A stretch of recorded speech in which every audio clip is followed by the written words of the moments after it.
Oui, alors nous sommes très contents aujourd'hui d'accueillir Vijay PRASHAD pour les cafés marxistes. Bon, d'abord, on va commencer par une présentation. So the thing is, you're not as well known here in France as in other French-speaking countries, like, say, Belgium, Switzerland, Canada, because one problem with the French is that they don't read books that aren't translated into French, because they're very proud of their language. And so far, only two of your books, as far as I know, have been translated. That's The Darker Nations and Washington Bullets. So could you tell us a bit about yourself, about the Tricontinental Institute, and then we'll move on to the International Union of Left Publishers and LeftWord and Globetrotter. That's a lot of things you're asking me to talk about immediately. I was born in Calcutta, in India, in 1967. I was radicalized by a number of factors, not least of which is the direct experience of inequality in a city like Calcutta and a country like India. When I was only 10 years old, the communist movement had a quite remarkable election victory as the Left Front in 1977, and we governed the state of West Bengal for the next 34 years until 2011. I mean, it's a very, very long period of governing the state of Bengal. West Bengal is a state the size of a European country, so it's not a trivial, trivial moment in the history of India. It was very interesting for me to be raised in that period because I got to see front and center the both advantages of having a left government and some of the disadvantages of having a left government. The immediate advantages of a left government is a left government must and often does deal with the exact immediate demands of the people. You know, you got to solve the problems of the peasantry. You have to solve the question of land hunger. So the left front government conducted land reforms. You've got to solve the problem of political powerlessness in the countryside. Left front government decentralized power to localities, local self-government in the countryside. This was the good that the left government was able to do. It could address some of the immediate necessary demands of the people, get rid of hunger, deal with illiteracy, and so on. But there's a bad thing in this as well. What happens often when a left government is there is the left government does things that generate its own contradictions. So the left government did land reforms, created in a sense a new set of landed farmers who then turned against the left, as the evil, road of history goes forward. These are the contradictions. But also, there's a problem in the left that we keep having to reproduce because the lessons are difficult to learn, that we sometimes forget that when you go into government, you forget to have the sting of anger and outrage and mass mobilization. And also, to be quite honest and fair, the ranks of a left organization are not necessarily enormous. So if your best people go into government, you have your party and the organizations in the people don't have enough people to be doing the organizing. If you don't put your best people in government, you will fail in government. So this is not a trivial problem. It's a real problem. And I was able to, as a very young person, learn all these lessons quite quickly, listening to the leaders and so on, who themselves were aware of the limitations, but also the enormous opportunity. The people gave the left an opportunity. The left was able to deliver, but as I say, it's very hard to sustain this. Building socialism in poor parts of the world, which is where all the revolutions have happened, from the Russian Revolution to the Cuban Revolution to the Bolivarian process in Venezuela and so on. All poor places, high rates of inequality, lack of development of productive forces. To build socialism in poor places is extremely difficult. And only one country, interestingly, seems to have sort of come up with solutions that we need to study. And of course, that one country is the People's Republic of China, which has been able to somehow break the knot of dependency, the knot of backwardness, and advance technology to the point that there are better high-speed rails in China than there are even in France, the country of high-speed rail, right? France is the main high-speed rail country in the world. Now, you get on the train in Beijing, you're in Shanghai in a flash. It's perfectly good train. They keep upgrading it and so on. But for the rest of the poorer world, the mark of history was so heavy, the historical weight so heavy, all the wretched inequalities of caste, of tribal differences and so on, so immense, the poverty so gripping that the ability to move an agenda in this part of the world is very difficult. You know, Lenin understood that. Vladimir Lenin, they have a Bolshevik revolution. Lenin first, when they create the Communist International in 1919, they look to Germany. They say, we need a revolution in Germany. We need a revolution in the United States. After the advanced countries failed, Lenin then turns in 1920. The next Comintern meeting is all about the colonies. You know, this was not a surprise to Lenin. In 1913, Lenin wrote a terrific essay called Backward Europe, Advanced Asia. Backward Europe, Advanced Asia? Backward Europe, Advanced Asia. What was he referring to? Not the means of production. Because Germany, the Ruhr Valley, had much better factories than any part of Asia at the time. He was referring to the fact that in 1911, there was a revolution in China. Sun Yat-sen led a republican revolution, overthrew the emperor. There was a revolution in Iran, in those days Persia, Majlis movement. They created a parliament. And not exactly Asia, but there was a revolution in Mexico, which overthrew the bourgeois government. You know, Emiliano Zapata and Pancho Villa riding into Mexico City, these peasant leaders with guns and so on. So Lenin looks at all that and says, these people are advanced politically. They have the guts to go and overthrow a government. We've forgotten how to do that. So that's an essay he wrote in 1913. That's why he supported the Easter Rising in Ireland. You know, Trotsky opposed the Easter Rising. Lenin supported it because he said the national question has to be addressed. So, I get it. It's tough to make a revolution in a poor country, but it just so happens that these parts of the world seem to make revolutions more often than the more advanced countries, the richer countries and so on. So yeah, my context, I come from that world, the poorer nations, but it's not poorer in political terms. It might be, of course, poorer in material terms, but politically, very, very advanced, you know, in the sense that we can have major breakthroughs, and not social democratic breakthroughs, but communist breakthroughs.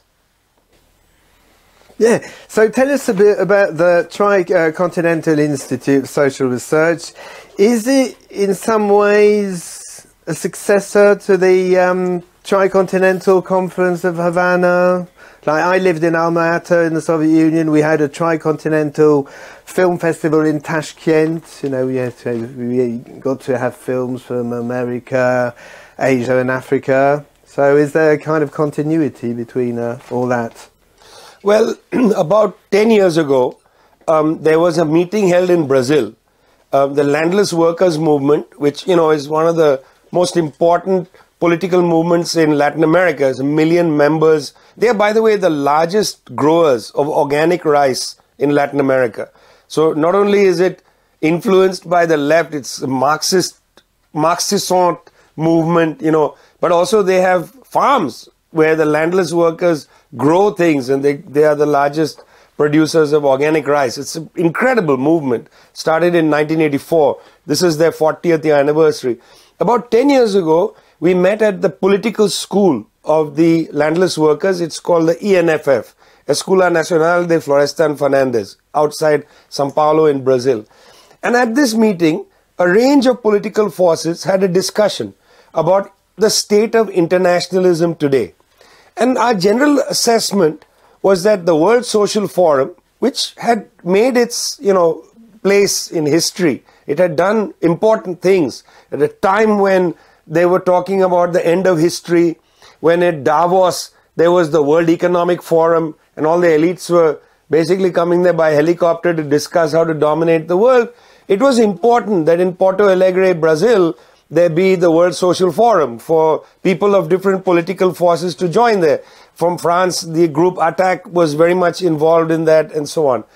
But 10 years ago in this meeting, we decided the World Social Forum has become a little bit too NGOized.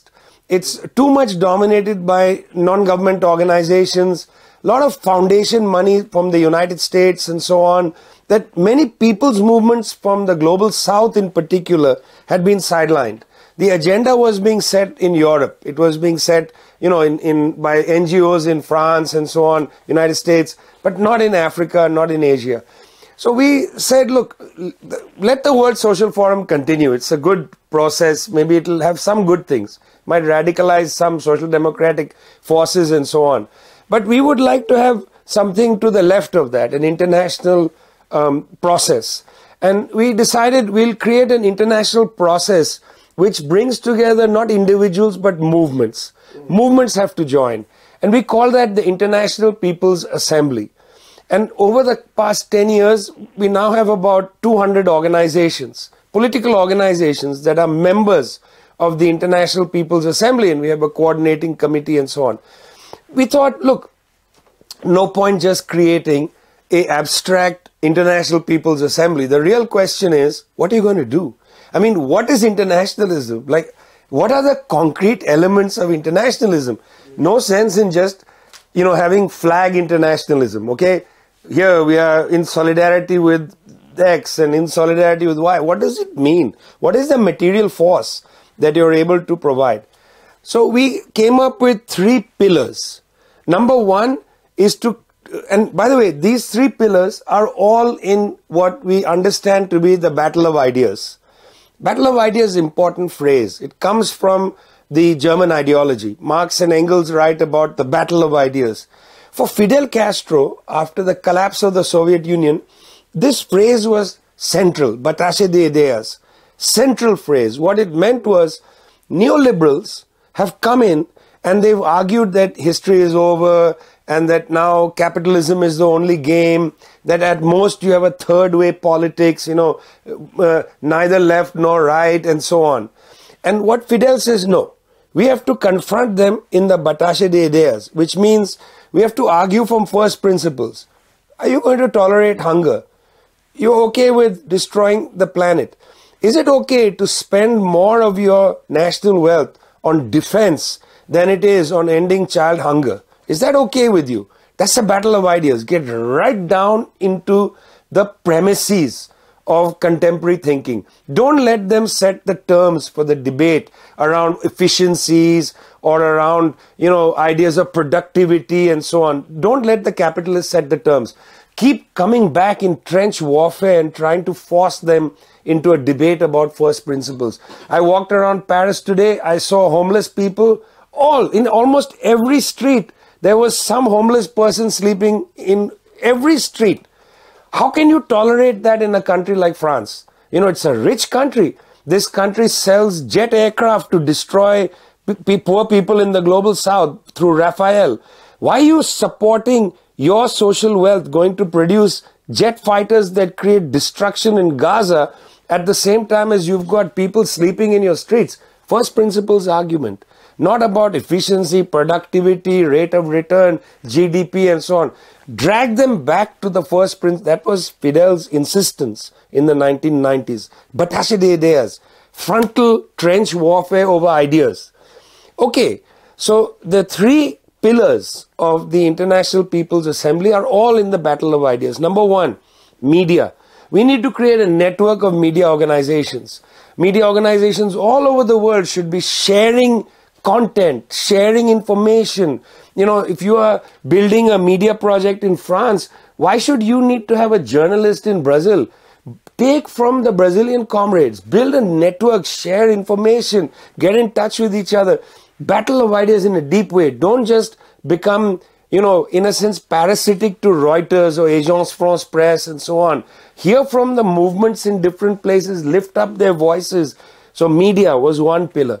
Second pillar is political education. I'll tell you something, I've been involved in the left movement 3-4 decades, okay?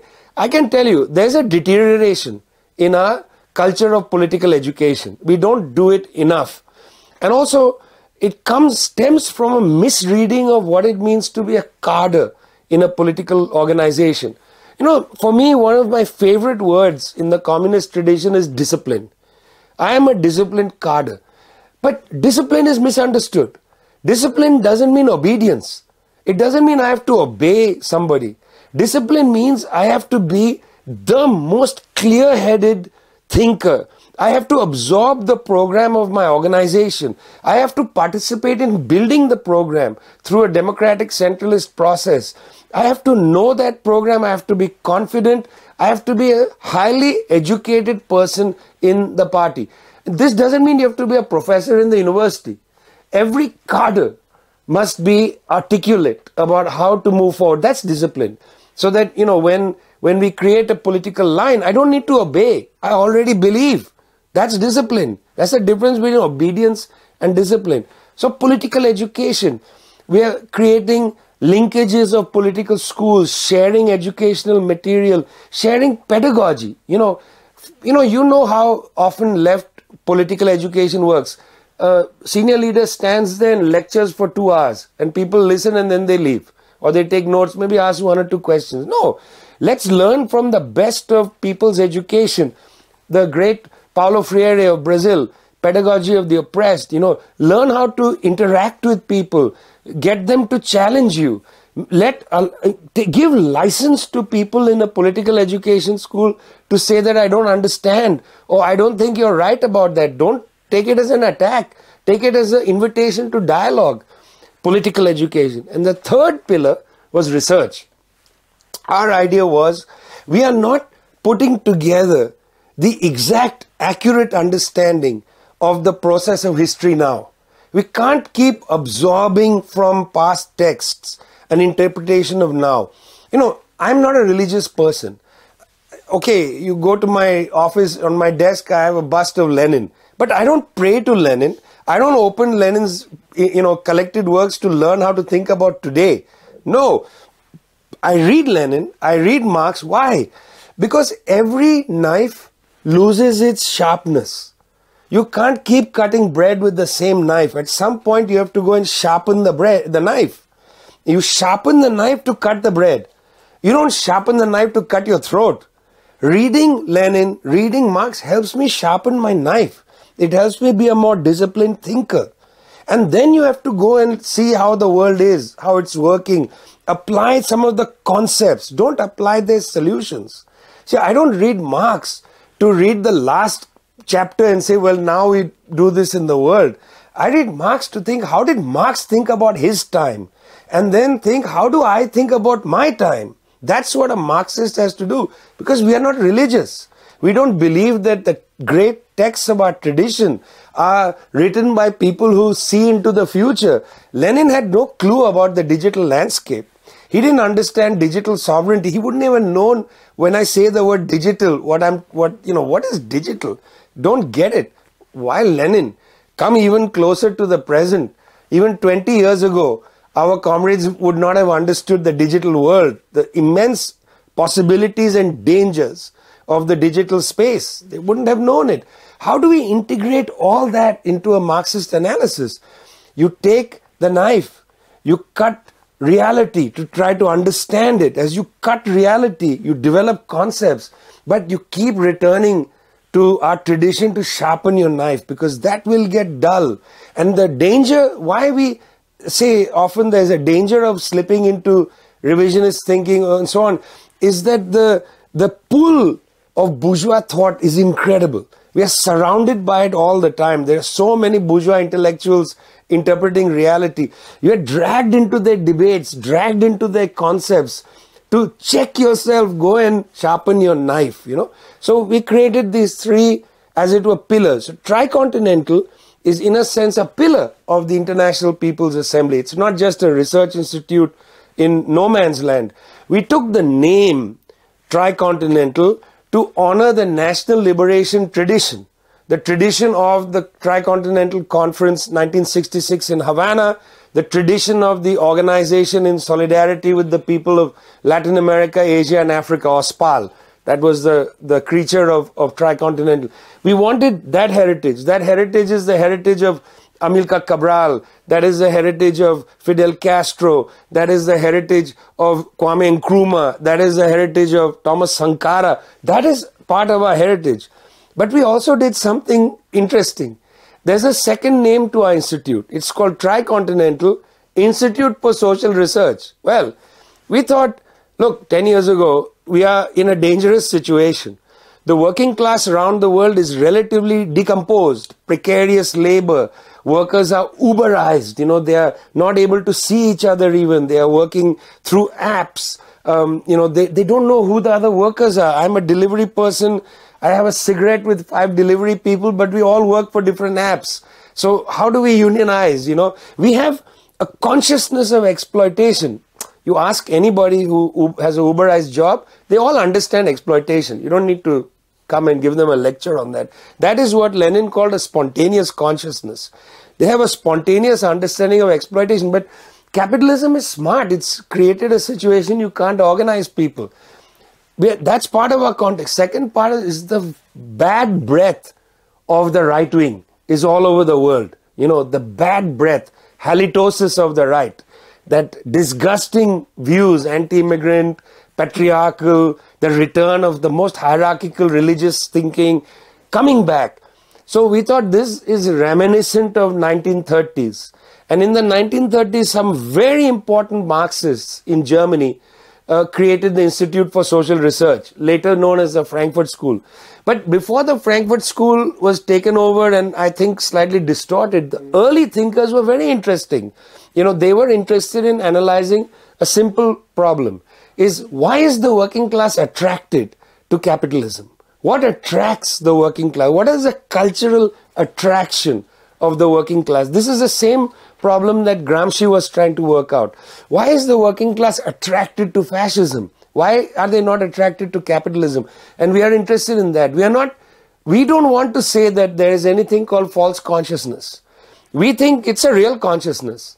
Let's understand it. Let's not disparage the workers and say your consciousness is wrong.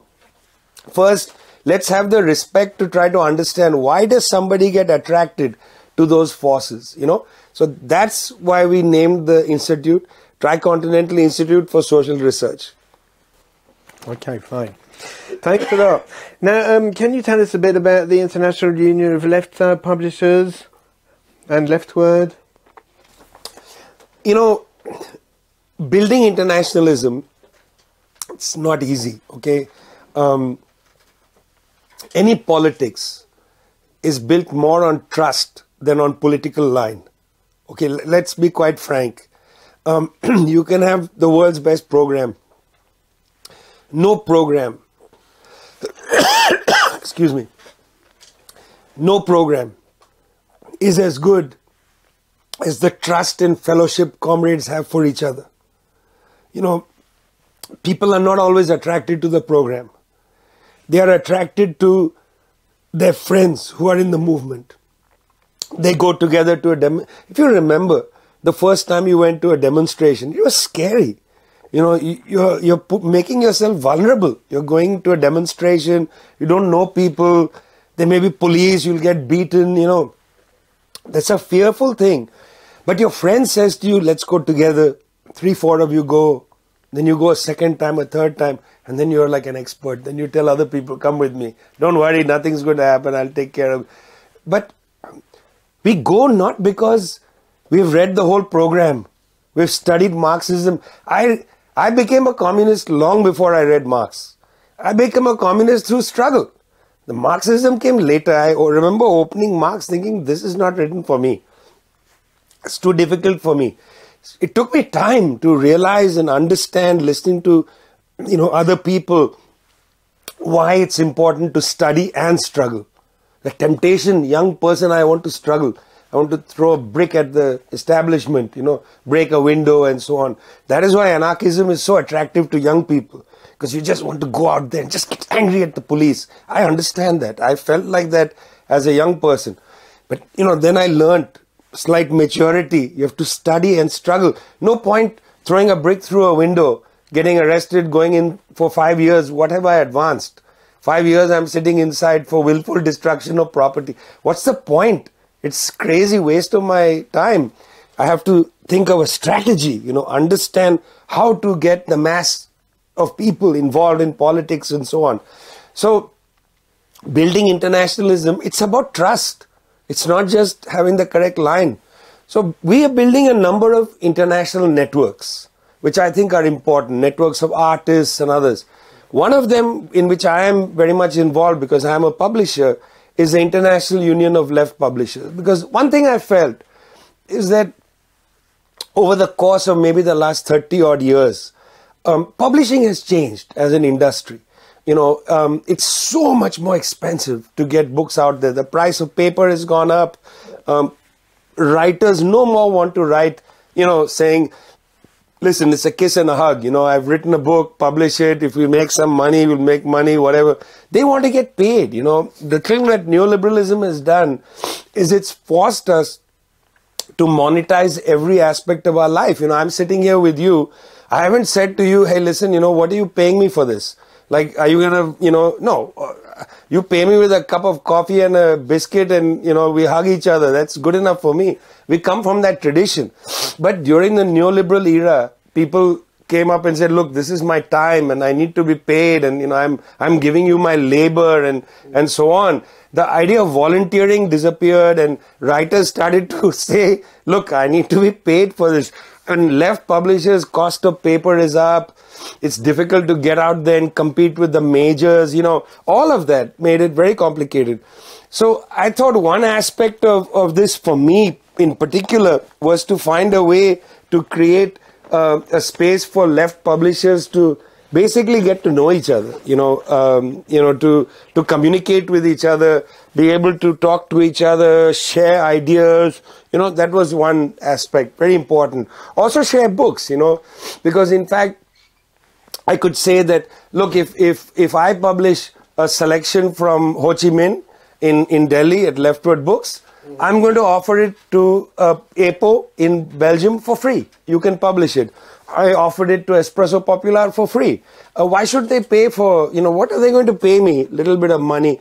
Then when I want one of their books, they give it to me. So that's one aspect of the start of this thinking. But it deepened. Soon we realized we needed a platform to defend each other's authors. There was an author in Indonesia who was picked up by the police and so on. We got a note from our friend who's part of the International Union from Marin Kirill. Ronnie wrote and said this thing has happened. So we as the union released a statement saying this is outrageous. That helps, you have an international body of publishers saying we are looking to see that one author that you arrested in Indonesia, we are making, it's going to be published in 20 languages, the statement.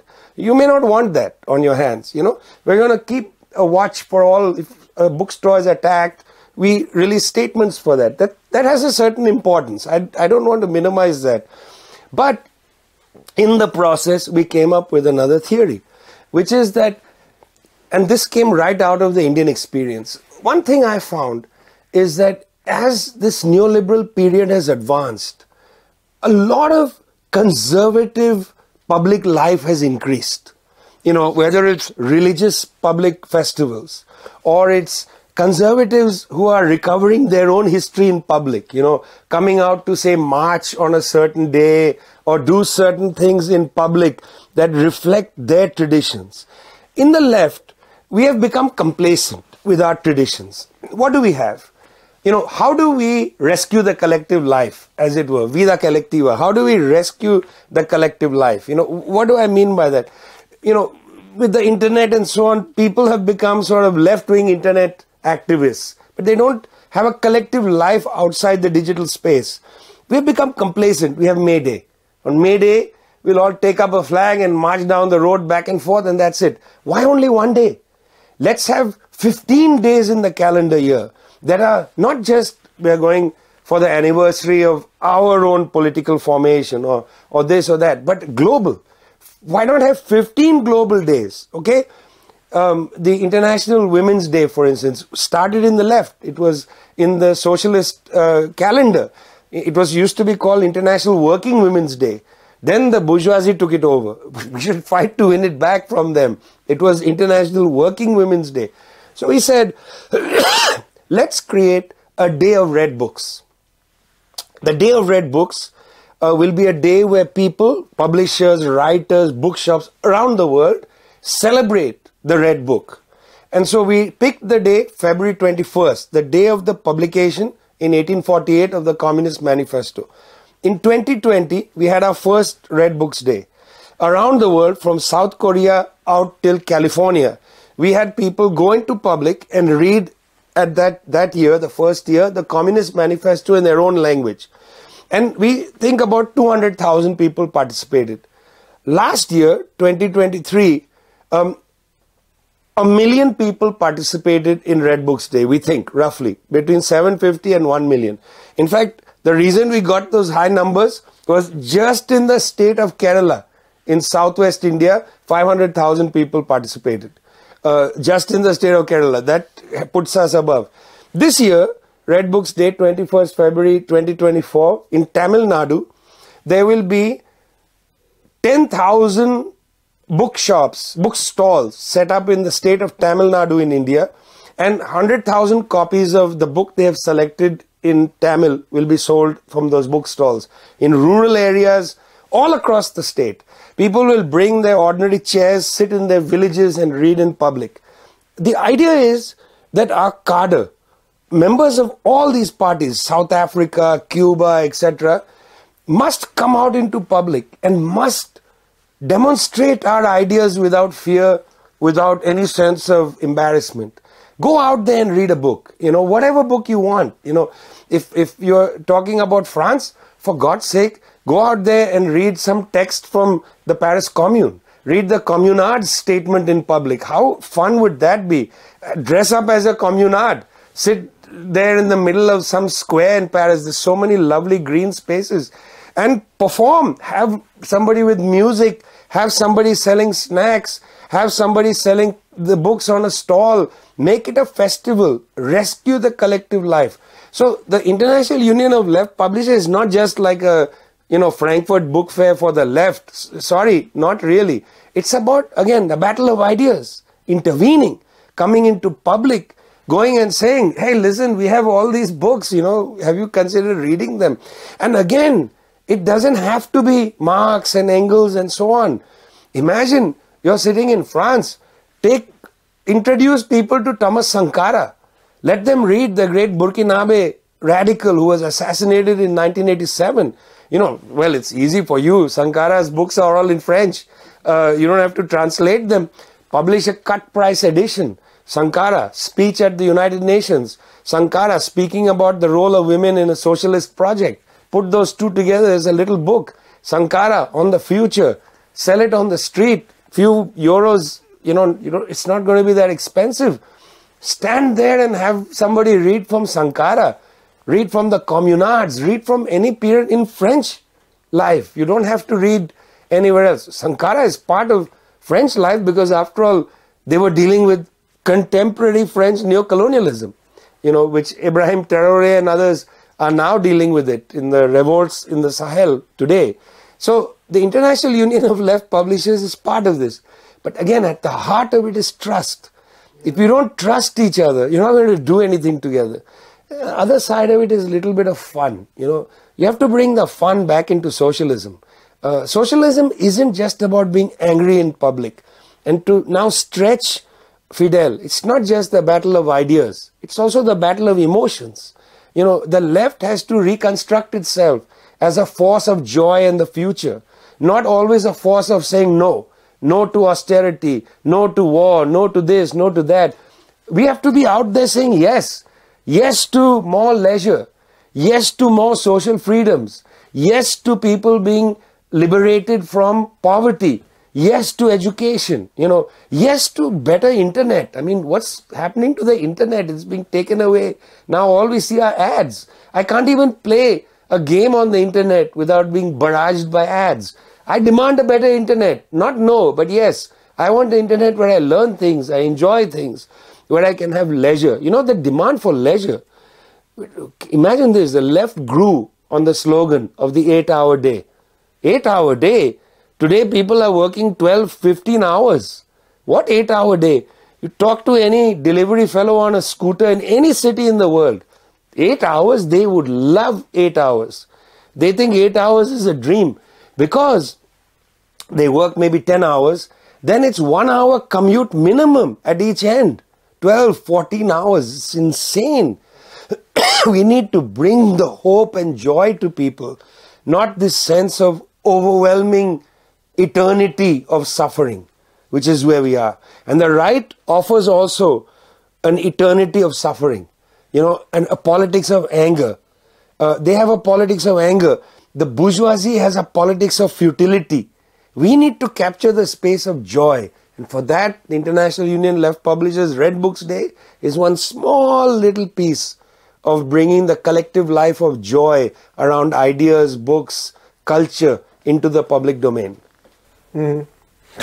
Yeah, I just want to mention that we do have the Communard thing in Paris. Like, there's this association, and they, like, a couple of days a year, they sort of dress up, in Communard costumes, and they have a song and dance. But the problem is that it's pretty small, and it's also like just one branch of the left movement, which is very fragmented in France. So that's the problem with it. But it does exist. Now, what about Globetrotter? Tell us a bit about them. That's less interesting to you because that's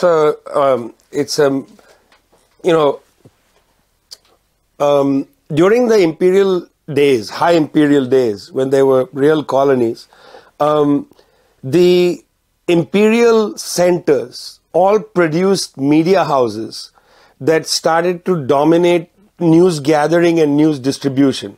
So Agence France Presse, for instance, has imperial roots, bureau chiefs around the colony, they send information and so on. Reuters has imperialist roots. The Associated Press has imperialist roots. So about a dozen years ago, I and others were discussing, why can't we have a wire service for news from around the world that doesn't have to go through Agence France Presse or, these press houses? Like, why can't we have a movement news wire that you learn that yesterday there was a demonstration of campesinos in Mexico and these are their demands, or the other day in South Korea, anti-war activists marched in front of the parliament, or that in Burkina Faso there was a coup and this is how we should understand the coup, and so on. Why can't we have our own wire service? So Globetrotter is in fact that. It's very small. To contest Agence France Presse and so on we don't have the resources for that, okay? But we have the ambition. And our idea is not dumb because right now our texts circulate to 300 magazines around the world and they are given free. And people can translate them and use them. They are in Spanish and English. So I'll give you an example. There are newspapers. There's a newspaper in Saudi Arabia, in Afghanistan, newspapers in West Africa, which take our stories and just print them. And increasingly we are seeing larger papers like La Jornada in Mexico drawing from our work. So we give this free. Anybody is welcome to take it. If you want to publish it, you just take it and publish it. It's free. So we have to pre-fund everything, and I must say that the material is unique and interesting. So over this period, Globetrotter has run a series of things about what's happening in Gaza. I have something coming out now where I interviewed a person in Rafah and reflect on the fact that the Israelis have destroyed 80% of the housing in northern Gaza. So the person I interviewed, Salim, in Rafah, he comes from just north of Khan Yunis. He told me, well, my neighborhood has been destroyed. The Israelis are now starting to bomb Rafah. Where am I going to go? My house is destroyed. Now, you'll get bits and pieces of these stories from BBC or maybe even mainstream French channels. They'll talk about, where do the people go? They ask the question. But ours is slightly different because we've rooted it in the fact that Netanyahu said to ABC News on Sunday, there will be no catastrophe. That's the word he used in English. Well, that's interesting because that's the translation of the Arabic word Nakba, which was coined by Constantine Zoraik, a Lebanese historian, after 1948. So when he says there will be no catastrophe, he's not using the word innocently. He knows what he's saying.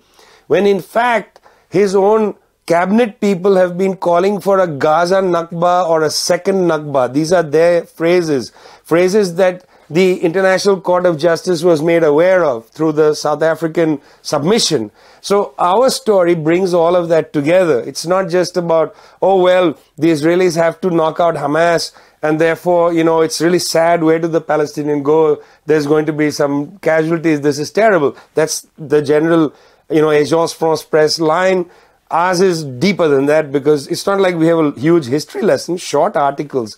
But we look at that word that Netanyahu used, catastrophe, and say, wait a minute, this is interesting. This is not innocent. He's playing a duplicitous game here. Now, that article can run in 100 places around the world, in Dari, in Afghanistan, in Malay, in Malaysia, and so on. These are places it runs in. Still small potatoes.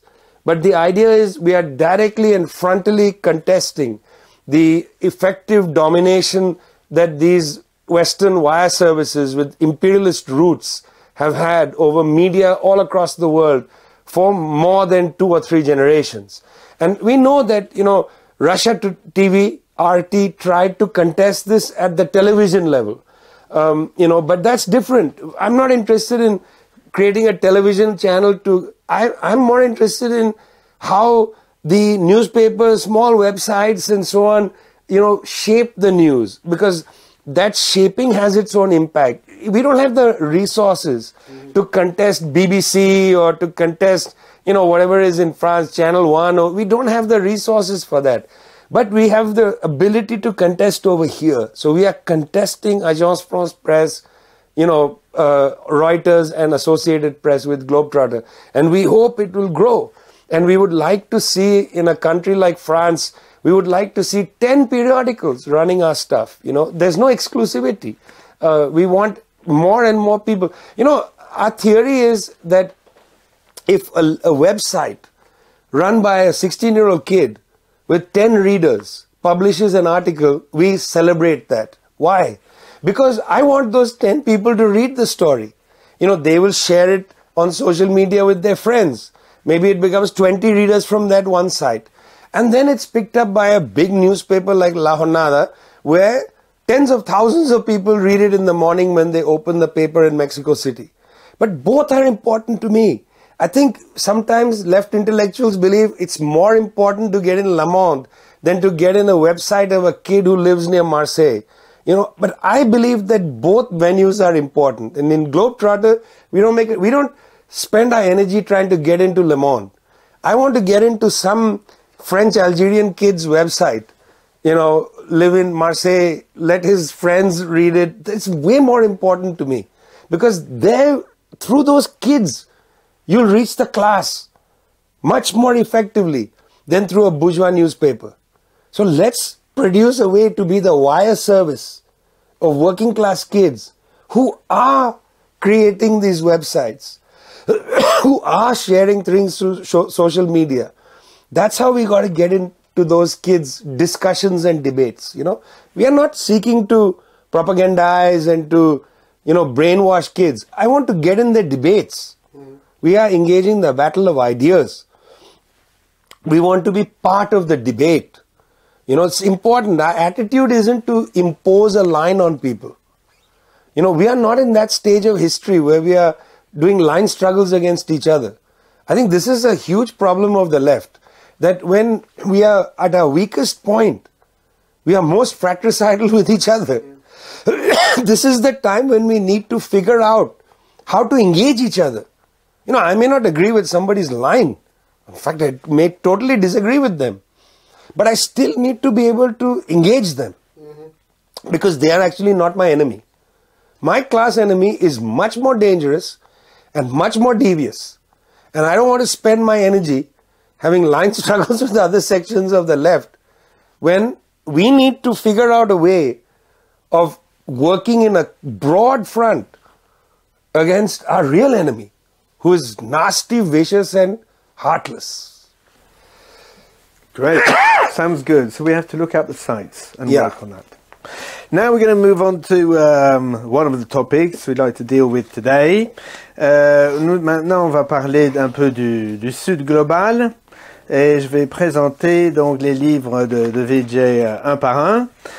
D'abord, le premier livre qui a été traduit en français, c'était The Dark Nations, les nations obscures, qui avait été traduit par Éco-Société au Canada en 2007. First about the Dark Nations. Do you think, like, the emergence of the BRICS has taken the Third World movement to a new level? And do you think it's a problem that some of its members can't really be deemed as being progressive, like Saudi Arabia? What do you think about that? Well, this project of the Darker Nations has been with me for more than 20 years. I started writing that book in about 2001. Then after I published it in 2007, I started working on the second volume, The Poorer Nations. It came out in 2013. I'm now working on the last volume in this trilogy. It will be called The Brighter Nations. It should come out in late 2025. So the Darker Nations, the Poorer Nations, the Brighter Nations. Interesting. Why Brighter Nations? That's the real question. Well, when I got to the Poorer Nations, I was writing about the 1980s and 90s, when in fact the Third World Project, the project of Bandung, the project of Nehru, Sukarno, Tito, Gamal Abdel Nasser, even Fidel Castro, even Amilcar Cabral, that project had been destroyed by the 1980s, largely through the debt crisis, assassinations of leaders, the bribe. The bribe is heavy. The bribe is the most heavy thing that destroys our projects. You know what the bribe is? The bribe is when they come to you and they say, I know you're a great nationalist, patriot, and so on, but listen, I have an apartment in Paris, in the second arrondissement, and I'm trying to get rid of this apartment. I don't want it anymore. So why don't you just take it? You don't even need to buy it from me.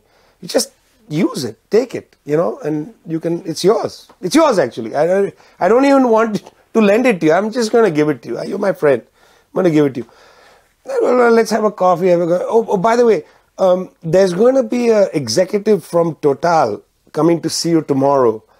They really need you to sign this thing. They're having a problem with your bureaucracy. Sign it. That's the bribe. The bribe is your price. You may be the most radical person in the world, but there comes a time, because of our own poverty, our own particular material poverty and so on, there comes a point where your price destroys your values and you accept the bribe. Or you think this is not going to really destroy my integrity, but it does. It's corrosive, The Third World Project was destroyed by all these things. They either killed you or they bribed you. Or, in fact, the debt crisis. The debt crisis was horrendous. So in the aftermath of the debt crisis, I was studying a commission set up by the United Nations called the South Commission, where they met for a bunch of years under the leadership of Julius Nyerere of Tanzania, trying to think, what is the aftermath of the Third World Project? Like, does the South have a project? And they wrote a terrific book called The Challenge of the South, published on February 2nd, 1989. October 2nd, 1989. Yeah, because that was the day that Saddam Hussein invaded Kuwait. And so nobody paid attention to the publication. The book was released in Caracas, Venezuela.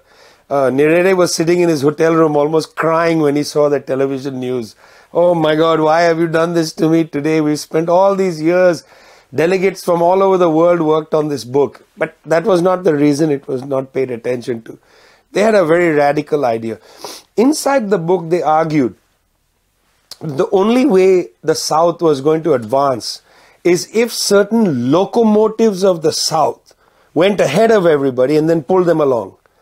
And this is different from the Third World Project, where at Bandung, nobody said let India advance and then later pull others. They said we'll all go together. Well, now Nyerere and others said no, they were studying China carefully, new developments, growth rate up. If India could go, if Indonesia could go, Brazil and so on, they could pull others. This is the locomotives of the South. So that was the theory that led in a way when the third Great Depression starts after 2007, right? It's not a financial collapse. It's the third Great Depression. It's still going on. When that depression sets in, these countries get together and create BRICS. So Brazil, Russia, India, China, South Africa, at least India, China, South Africa and Brazil were the locomotives of the South, at the time, much higher growth rates and so on. So BRICS is actually a product in a way of the intellectual imagination of that South Commission. And when I published the Poorer Nations in 2013, I was quite critical of the BRICS in one way, which is that, it wanted to provoke it was entering an intercapitalist crisis. The BRICS was setting themselves up as a kind of, economic rival to the West, setting up new institutions and so on. But they weren't doing a very good job of it at the time. It was early days in a way. Interesting, the book was published 2013. In the last decade, there have been so many immense transformations since the Poorer Nations, I published the Poorer Nations. What are the changes in the last decade? Incredible changes.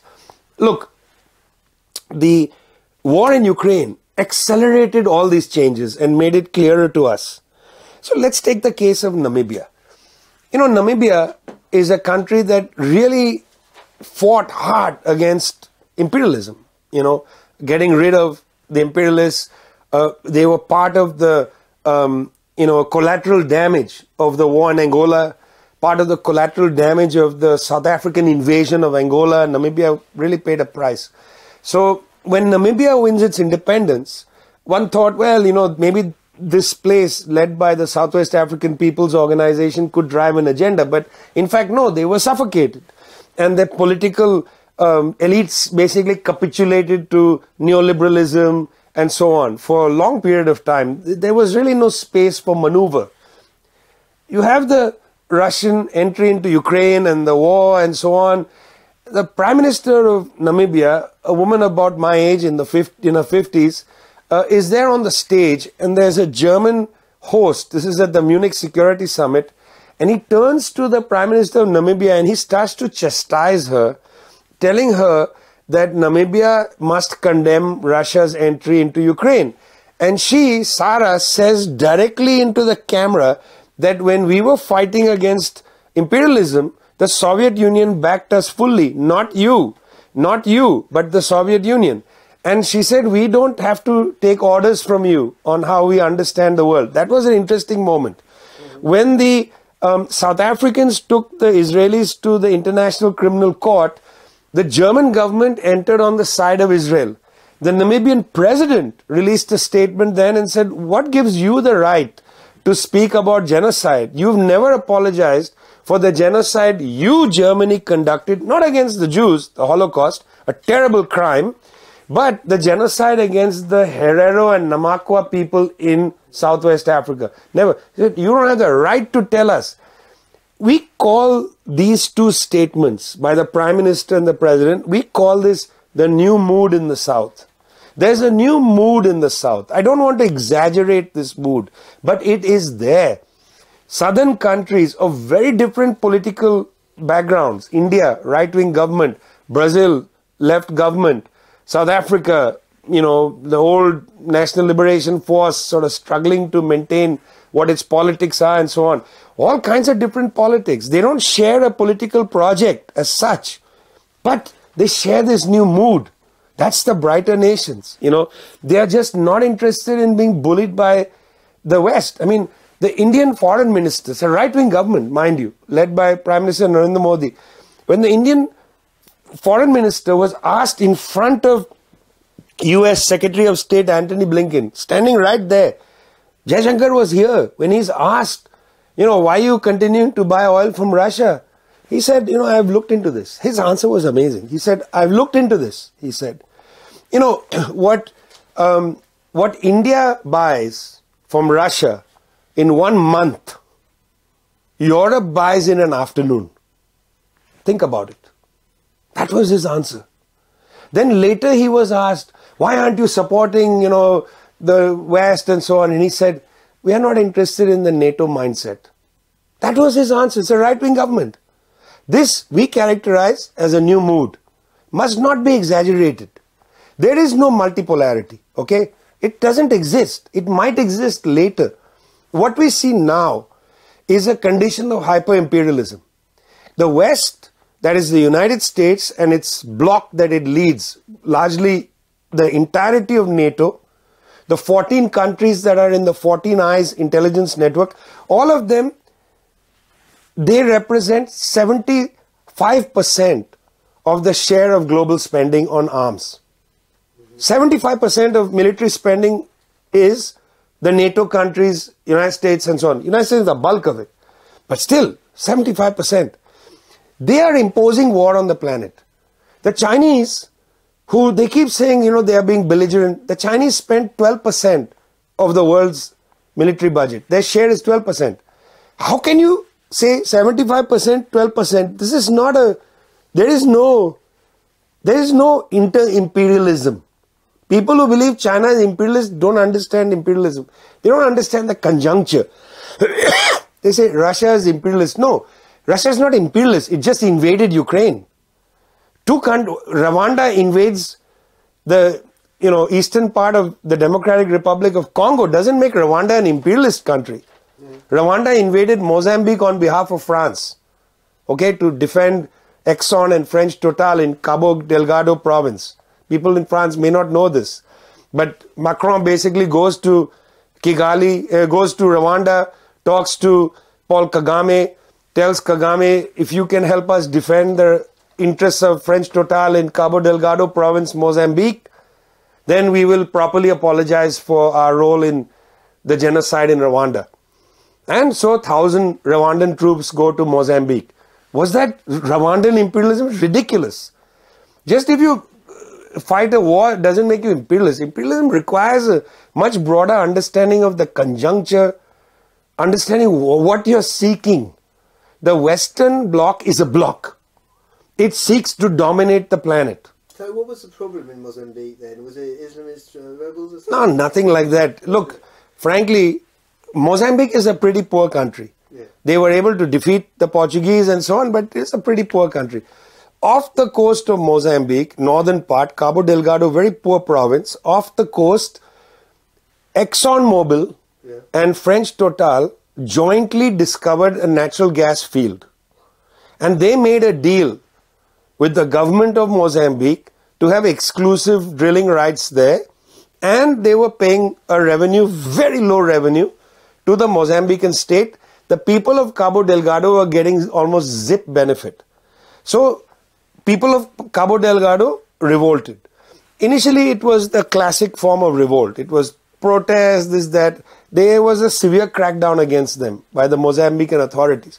It morphed into police officers from that area joining an armed group, rebelling, effectively mutinying, and so on. Then they gathered together and unfortunately called themselves ISIS. Okay, this is political inexperience. I mean, there's nothing ISIS there. There's nothing Islamic insurgency. Their problem is the problem of, we can see the oil field, the natural gas field. We can see the natural gas field off the coast. We can see the flames. Where's the benefit? Our children don't go to school. Many people have bare feet. The basic things are not there. What the hell? Give us some of the profits from that. So, the Mozambicans couldn't deal with their own public.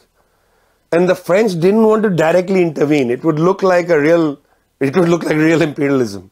France intervening to defend its economic interests. Not only its economic interests, but the economic interests of a private company. Because Total is it's not like the French people's company. Okay, to call it French Total is a joke. It's a private company. But they also didn't want to abandon Total. So they made a deal with the Rwandans, you go. Now, is that Rwandan imperialism crazy? It's not. Just because a country invades doesn't make it imperialist. Mm-hmm. So this is a key issue, that there's a new mood in the South, and there's a recognition of this. See, most people in the South, when they look at what's happening in Ukraine, they don't think the war began on 24th February, 2022. They know it has a history that goes back to at least two beginnings. 2014, the Maidan, one beginning, but maybe an even earlier beginning. The handshake agreement between Edward Shevardnadze and James Baker, where they agreed that Germany could unite, but the NATO border cannot go 1 inch further than the German border. That was a handshake agreement. The document is sitting there in the American archives. It's available. You can read it. And we say handshake agreement is not true. It was actually notated and written into a document. They agreed on that. And look, we know the history of Vladimir Putin. Vladimir Putin was the natural successor of Boris Yeltsin. He was given the role to protect Yeltsin, who was a criminal. He should have gone to jail for stealing an election, for, incompetence, falling off the stage drunk. I know it's not a crime, but my God, where have you gone, Russia? You had one Lenin, and then how is, after Lenin leads a revolution, this comical Yeltsin must lead the counter-revolution. It's a comedy, the great revolution of Lenin, the great counter-revolution of Yeltsin. Who do you want to stand with? This drunkard, foolish man falling off the stage? That's what you got. Putin was supposed to be the safe hands to ensure that the whole thing continued. And you saw continuity. Yeltsin prosecuted the first war in Chechnya. It was Putin who prosecuted the second war in Chechnya. At the time, United States thought he was a great hero. Tony Blair thought Putin was the best thing. But then Putin wises up. That same Munich conference, security conference, he goes there in 2007. He says, no single master. Why did he say that? Because he was aware what's happening. NATO kept advancing. You saw he said in 2007, no single master. 2008, there's the Russia-Georgia war. South Ossetia. The question of old borders. I mean, this is the problem of the counter-revolution of Yeltsin.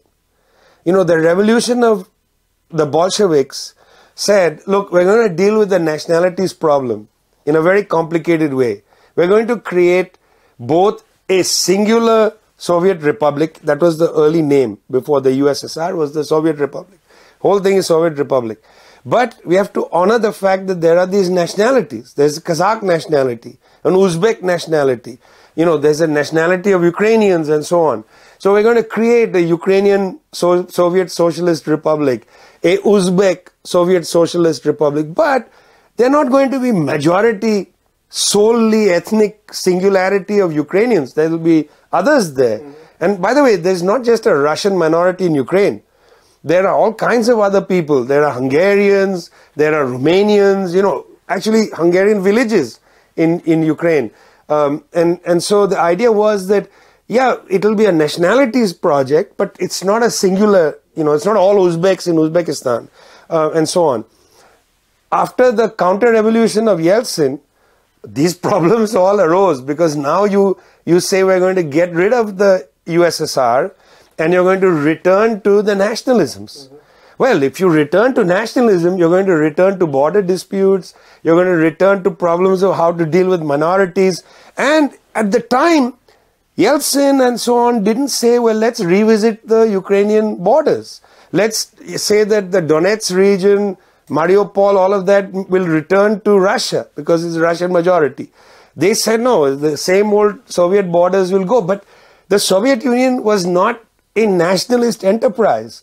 It was to honor linguistic and cultural diversity. That's why you had the Union of Soviet Socialist Republics, many of them, but not a Ukrainian singular language and history and religion state. It's not that form of right-wing nationalism. You know, it's very different.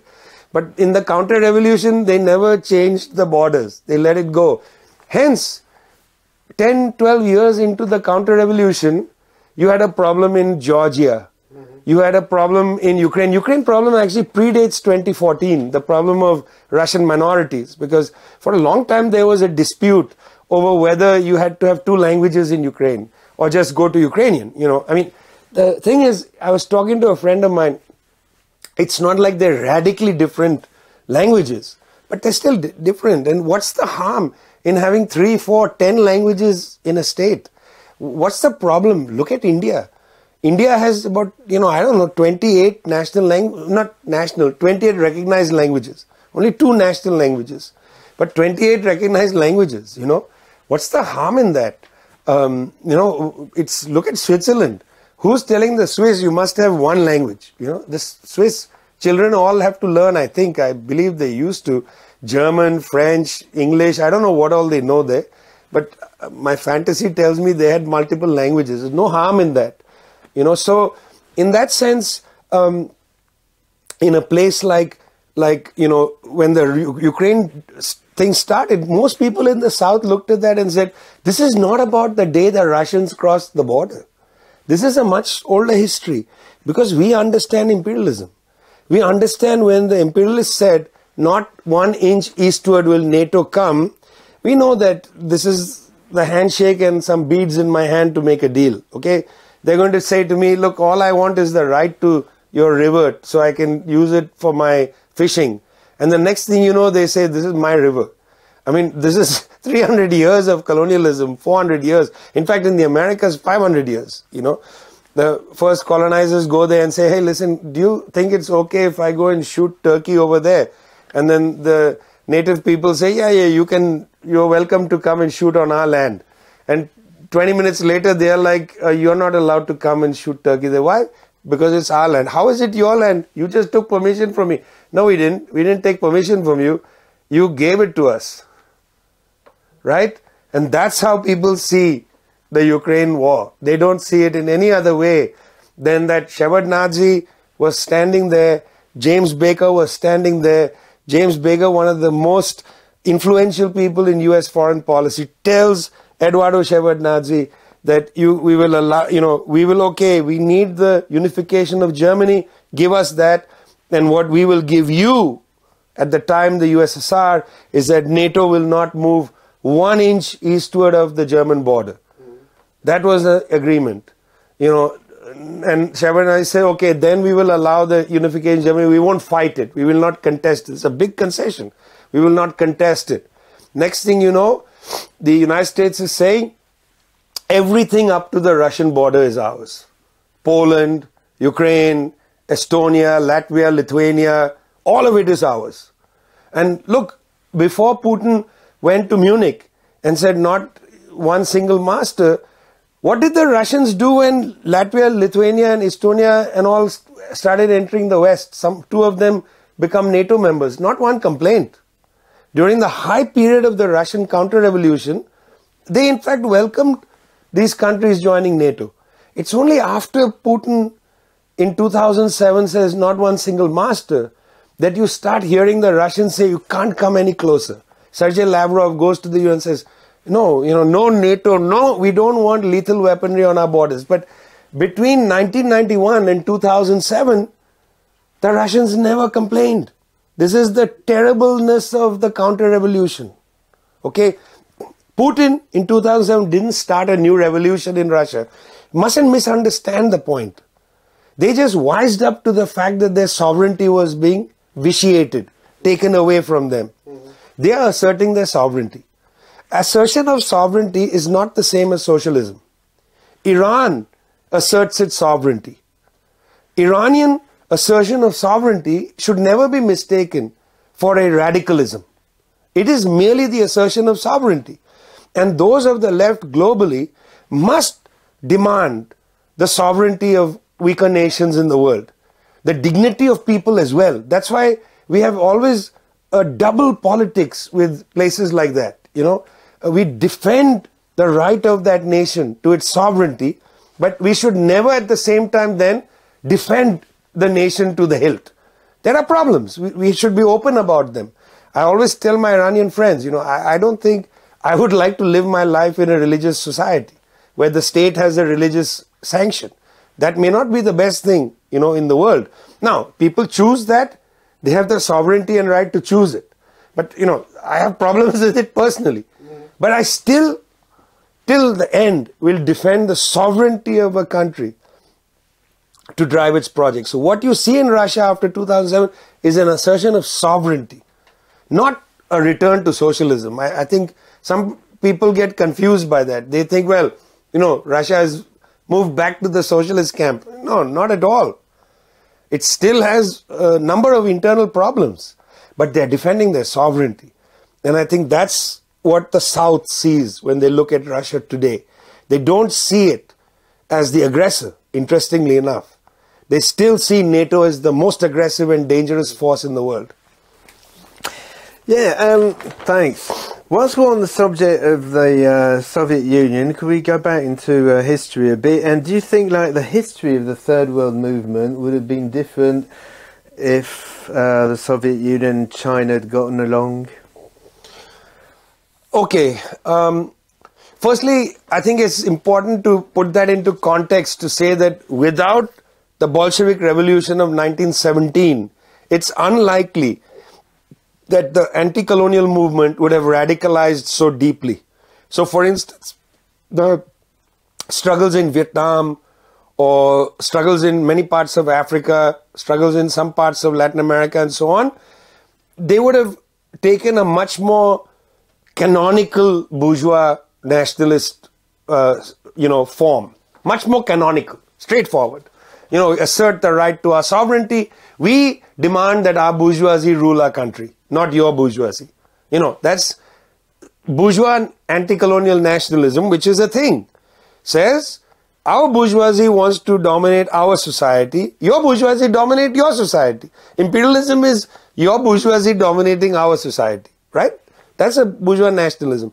What the Soviet Union did, Soviet Republic, but also the idea of the Bolshevik Revolution is that, in fact, you don't have to wait for the bourgeoisie. You don't have to wait for a bourgeois revolution in your society. You can accelerate.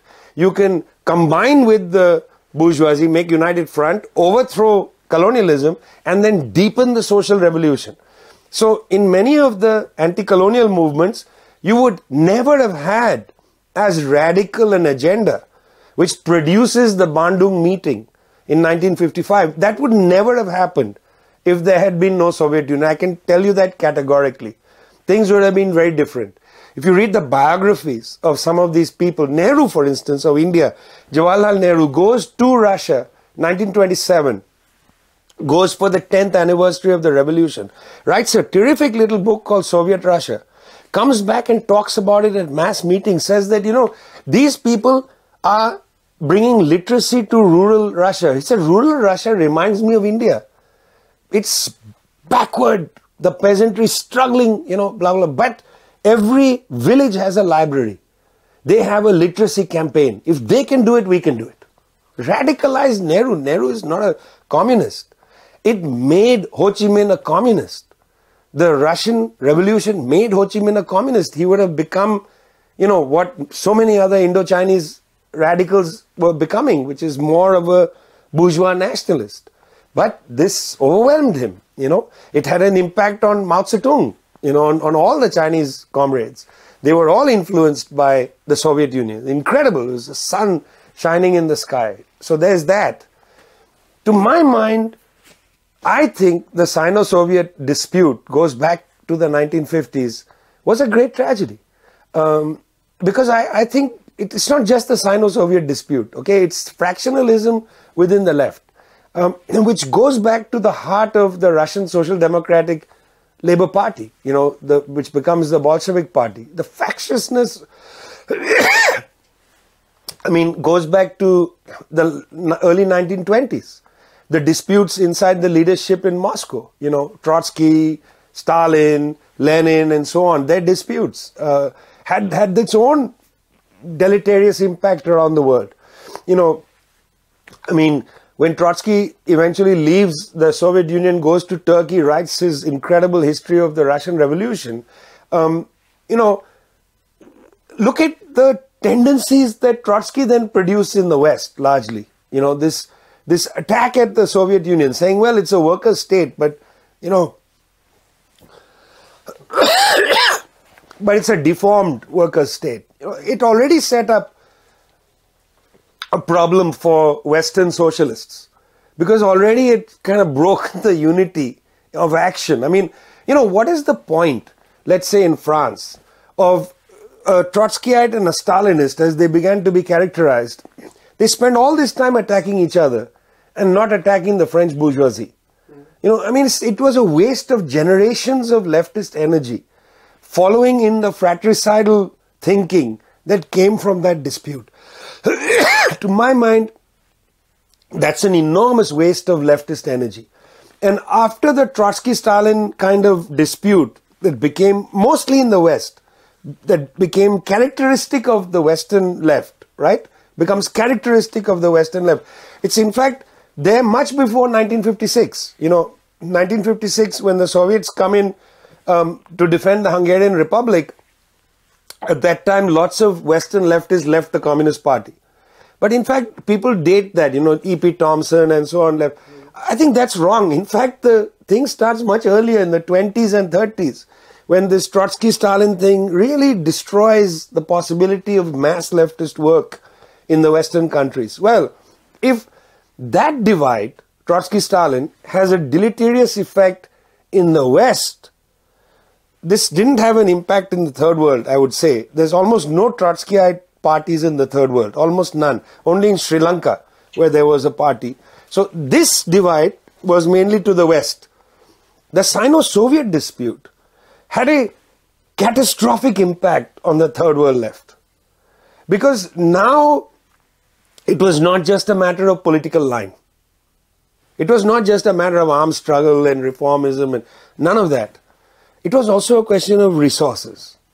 Because you had two socialist state projects with the potential of creating and giving resources to parties in the global south. And you saw a lot of splits happening on resource lines. Okay, and again, just as in the West, the Trotsky-Stalin thing took a lot of energy out of our mass struggles. In the global south, this was debilitating in many countries, where people decided, well, I'll go to the Chinese associations of writers, the Chinese-backed association of writers. No, I'll go to the Soviet-backed association of writers, and it split down the middle. Okay, so in that sense, when we talk of Sino-Soviet dispute, that impacted the South more than it impacted the West. But the West had already been impacted by this other divide, this prior divide, that was inherited, in a sense, from the Politburo of the Bolshevik Party into the West. That divide took its toll all across the West and into South America. But in Africa and Asia, this other divide was terrible, catastrophic. I mean, people who had spent years fighting together to build peasant movements and so on, split down the middle. For what reason? Because the Russians and the Chinese inherited border disputes from the old colonial days. Because there were some personality conflicts that were there. Because it's true, the Chinese had a point. The Russians were dictating terms sometimes. That had become a habit in Moscow to tell people, you should do this, you should do that. And Mao was very conscious of the fact that the commentator had given what he saw, and when you look back at it, he was right. Very bad advice in the 1920s regarding the Kuomintang, led to the slaughter of people. But I must say, when you go back to that and you look at it carefully, I'm not sure it was just the Kuomintang advice, because it was also the CPC that had analyzed its own relationship to the Kuomintang. They had just not prepared themselves to confront the Kuomintang's crackdown on them. They were not prepared. I mean, communists have repeated this over time. In Indonesia, 1965, in Chile, 73, and so on. We keep confronting this, and it's not our fault. It's that we are arrayed against very difficult forces, dangerous, malicious forces. Great, thanks. Alors là, oui, on parlait autour du livre Les Nations Obscures qui traitait de l'histoire du mouvement des non-alignés, surtout d'un point de vue politique. Et je voudrais maintenant passer à The Poor Nations, qui date de 2013, qui traite toujours du mouvement des non-alignés, mais plutôt sur l'évolution des années 80-90 et l'échec du projet du nouvel ordre international. Yeah, about the poorer nations, there's one thing that you wrote that's a bit, I don't know, questionable. You say at one point that workers in the West should take pay cuts in order to help their counterparts in the third world. That wouldn't go very well in some parts of the world, especially in the current political climate, would it? I'm not sure exactly if that's the phrase that I used. Maybe I said it exactly like that. But it's about the way we live, okay? And it is in fact a aggregate situation. So just take the United States, you know. United States uses a quarter of the planet's energy just for people there to live, okay? So now the question comes, over the last 20 years at the climate discussions, Western countries have told China, India, stop using coal, as if India and China are the problem. You know, in India, the standard of living is 1,000 times lower than it is in the United States. So Indian standard of living has to rise. You know, you're going to have to electrify homes. You're going to have to allow people to have a light bulb.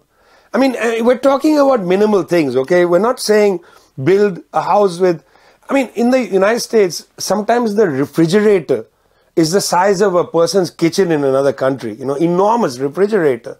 You know, the thing is madness in many parts of the West. Okay, you have very cold winters outside, almost freezing and below.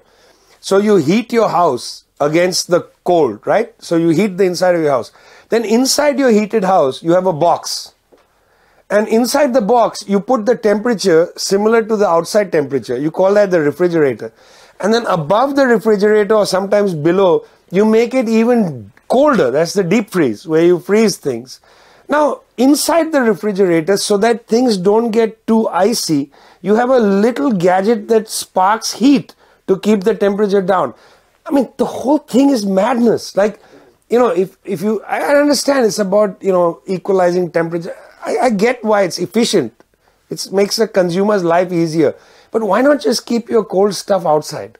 Keep an ice box outside and just keep it in the freezing thing. Why have a box inside your house? But this has all become normal. So when you say, okay, take a pay cut, I'm not sure I said pay cut. I may have been more inclined to say, but the way we live has to change, okay? And we can't put the problems of climate change on poorer people who are just about surviving. You know, we have to think seriously about the North-South divide on this. There is no flat earth. And that book was published in 2013, when there was still talk of the earth is flat. There is no real North-South. There was a real attack on the idea, even in the left, that there is a South and a North. There was a kind of Kautskyism at work, you know, saying, no, the world is flat. There is one bourgeoisie, the Davos bourgeoisie, and then there's one working class all over the world. It's not true. The world is not flat. It is very strangely oriented. And because workers in the West are exploited and have very difficult situation, inflation, hard to pay bills and so on, it becomes crazy to think that your living standards are higher than other people because you don't imagine that. But you have to reflect on the fact that civilizations in the North have running water in the house, have, whether you can pay for it or not, have the ability to heat your house or cool your house one way or the other. Whether you could pay for it or not, you have access to electricity, computers, all of that stuff. I mean, in a country like India, about 30% of the population has these 5 or 6 goods. You have some means of transportation, from bicycle to jet airplane. You have some means to change or control the temperature of your house, a fan, an air conditioner, heater, something. You have some way to maintain and manage the temperature of your food, you know, an ice box or a refrigerator. These 4 or 5 goods Less than 30% of the whole Indian population, 1.4 billion, has these goods. So now, how are we going to deal with this as a planet? You can't just say, hey, listen, they have to forego living a life of some dignity. They have to forego it. You know, women have to walk 2 miles to get water. They can't have running water. You know, so there's got to be a balancing. Now, we can just attack the bourgeoisie. I also agree. Let's just attack the bourgeoisie. But that's not true. It's not factual to say that. Like in the United States, there is overconsumption taking place. Now, the problem is the overconsumption is debt financed.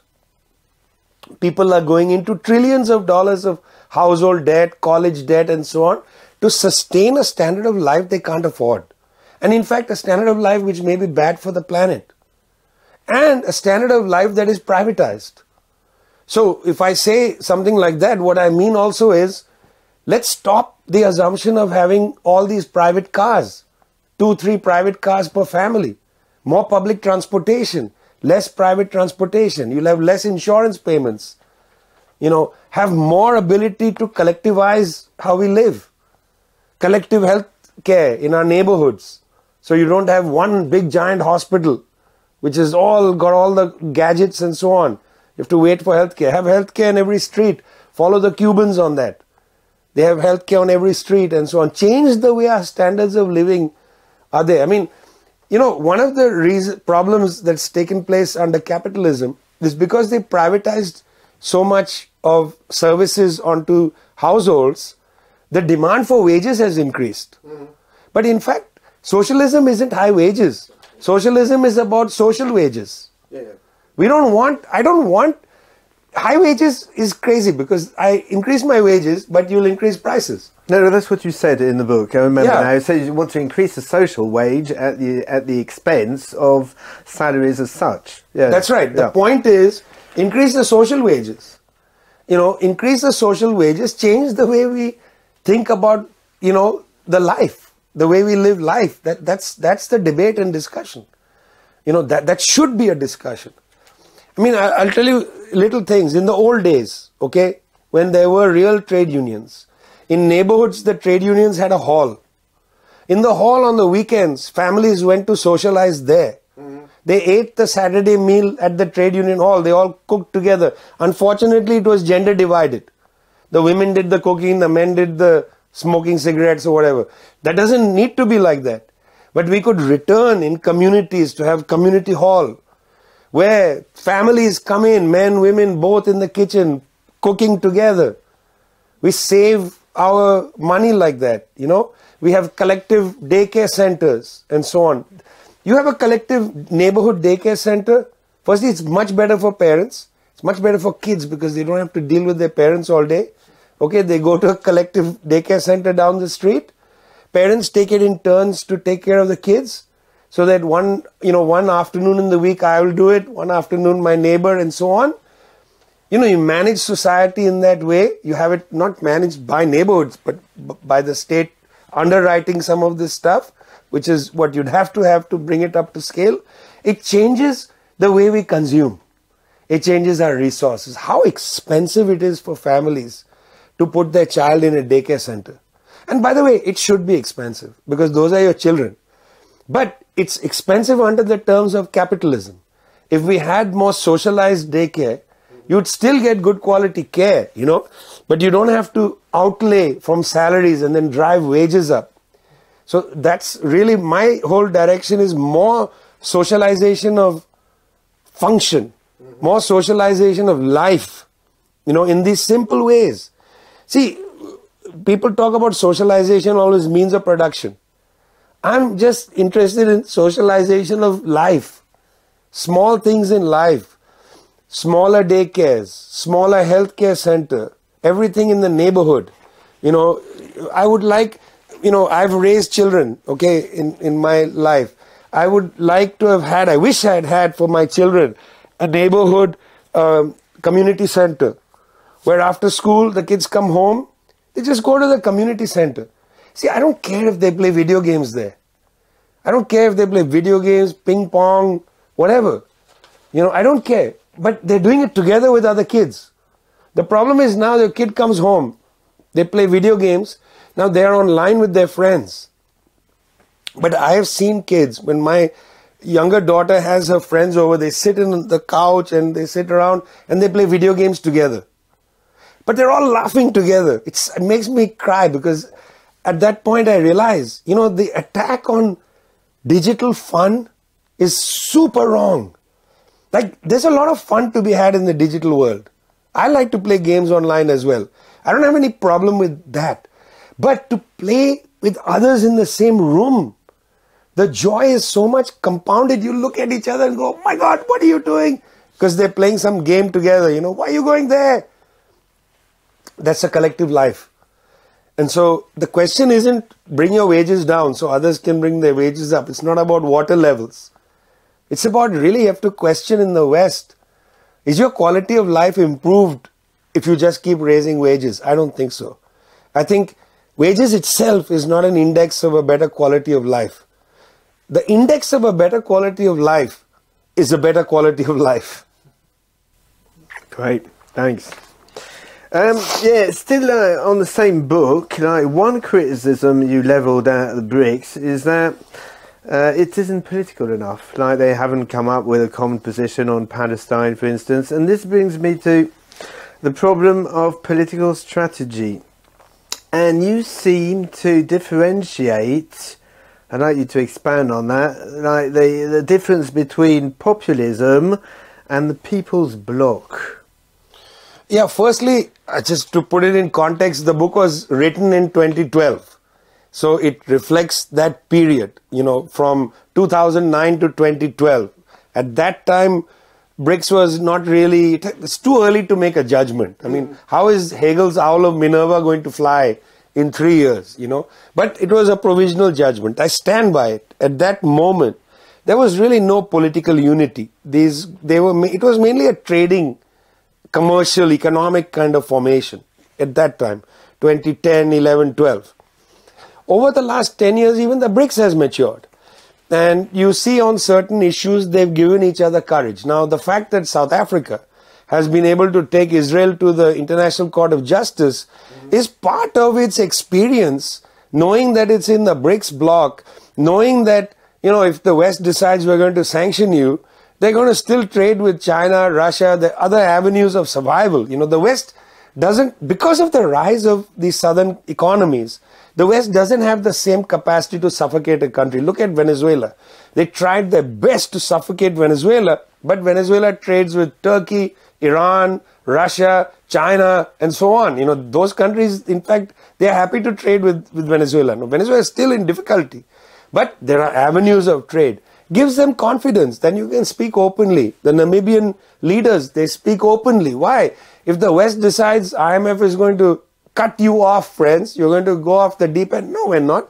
We'll increase our trade with the Chinese. We'll take loans from the People's Bank of China. We'll buy things from the Russians. There are other avenues. This is where the politics of the BRICS has changed. This is why, despite the fact that they have different political agendas, right-wing government India, left government here, whatever, despite that, there's something common, amongst them now. Again, the phrase is a new mood. But a mood is also political. Because if the new mood allows you to say, I'm not going to be bullied by you anymore, that has immense political effects. That means you can come in and say that the United States is enabling genocide in Gaza. You can say that. That is an incredible advance. I cannot, even in 2014, when Israel was pummeling Gaza, they killed 2,000 people in some weeks. At the time, we thought, what a terrible war. Couldn't have really predicted this horrible genocidal attack. But in 2014, the BRICS countries were relatively silent in 2014. Now the mood is different. They are all saying, India, no. India has its own politics regarding. But on Russia, India is just where the other southern countries are. No, we're not interested. Don't tell us. We don't want your NATO mindset. The Indian foreign minister has said that. We don't want your NATO mindset, NATO paradigm. That's the kind of phrases coming from India. It's a new mood. So the political dimension is maturing, but also it has a lot to do with the fact that the fastest growing economies in the world are largely in Asia. You know, India, China. It's not just China. It's India, China, Indonesia. They're growing very fast. And that has had a big impact. The center of gravity has moved to Asia. It's no longer United States or Germany, you know. Germany's industrial base is in Wuhan province in China. Germany is not a great powerhouse. The mediocre leadership you see sitting in Berlin now, Olaf Scholz and people like that, super mediocre people. You know, it's like, okay, she was a right-wing person, but Angela Merkel was a person you can respect, you know. She had a certain intelligence about the world. Right-wing, but over here. Olaf Scholz, you can't even see my hand in the camera frame. You know, super down there. And the Green Party even lower than that. You know, it's a reflection of Germany's, you know, slowly disabling economic power in the world. German bourgeoisie doesn't hold its wealth in the DAX. They hold their wealth in Wall Street.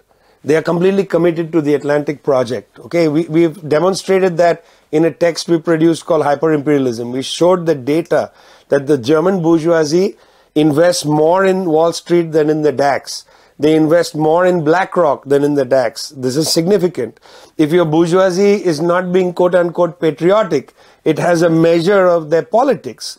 That means that they'll be very happy to allow the German people to experience suffering as a consequence of this prolongation of the war in Ukraine if it makes the Americans happy. If the US stock market is up, that's what they care about.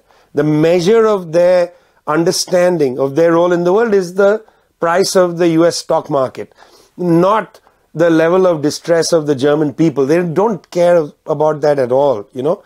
So all these things, in a sense, come together to measure the new mood.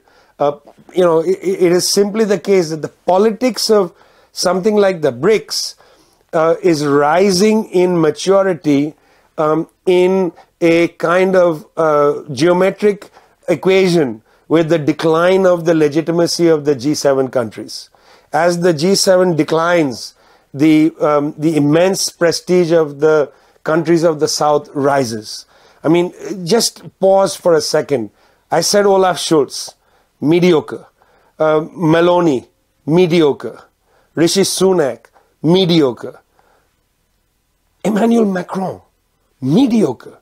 You know, these countries can't produce even a right-wing leader, you know, with any kind of accurate understanding of the place of their country in the world. United States election will be Biden versus Trump. Two mediocrities confronting each other for the US presidency. Rest of the world, people look at this and say, is this the best you have? Is this the fruit of your country? You name one European leader of a government who is impressive. I'll be surprised. You know, very surprised. I have never heard of them. The fact that in Holland, you can vote a clown as the head of government in Holland. You know, when De Wilders first came on the scene, I thought, my God, this is ridiculous. This is performance art. This is not politics. But what's happening is most of European politics is performance art. It's not politics. Even Macron, he's a performance artist. I don't think this is real serious politics. These are not serious people. These are mediocrities. And that's part of the politics of the BRICS. There is a sense they look at these countries, they meet these leaders and say, what? What? I'm supposed to take orders from you? Are you crazy? I'm not going to take orders from you. You're dangerous. You're bringing the world to the precipice of disaster. You know, the United States sends 2 congressional delegations to Taiwan. Why? Why you want to poke the eyes of the Chinese? Why would you do that? Irresponsible, dangerous people. You know, in the hyper-imperialism text, we call it decadent. It's a decadent world. Is this the best you have? Macron goes to Algeria, in Oran. People spitting on him. In Oran, for God's sake, Oran, that's Albert Camus' town. People are spitting on Macron. They have no respect for him. The whole set of revolts in the Sahel, from Mali to Niger, they're spitting on Macron, man. They don't have respect for them anymore. That's the mood. It's not complicated. You don't need to understand economics or geopolitics, or it's not about some polarities, nothing. It's the very fact that these countries have not been able to produce a project that's appealing to the rest of the world. It's plunder. They see it. It's naked. Nothing else to it, Nothing else to it. Yeah, that reminds me when Xi Jinping spoke in Parliament in London, and he spoke for 5 hours without any notes, and people were just amazed. They'd never seen anything like it, like the contrast with British politicians. But what about this thing, like the contrast between populism and the People's Bloc? Yeah, so, the term populism is interesting. It has a history in the left. It's not something that we have not been analyzing for a long time in Marxist thinking. Ernesto Laclau, for instance, when he was still in Argentina, before he became a post-Marxist, cut his teeth analyzing the populism of Peronism, of Juan and Evita Peron. Very interesting articles and arguments about what is populism. Let's look at it from another perspective. Let's accept the fact that capitalism has a serious political problem. That if you're a capitalist party, you're basically a party of a minority. That is the capitalist bloc. You can't be more than that. You're the party of a minority. Now, the problem for capitalist or capitalism is that it has come simultaneously into world history with democracy. So, the democratic movements have mostly been pushed by workers, peasants, women's movements, and so on.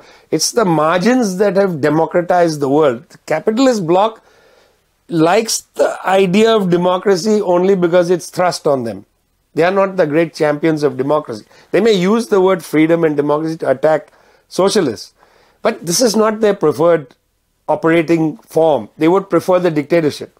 Pinochet, they were very comfortable, the Chilean bourgeoisie, with the Pinochet dictatorship. They're very comfortable with dictatorship. But they do have a problem. They are a minority. They speak for a minority. So how do you appeal to the masses to get them to vote for a minority politics? You construct a form of politics called populism, where you go before the people and you may use offensive things like anti-immigrant rhetoric, or sometimes, things that affirm the nation's pride. Okay?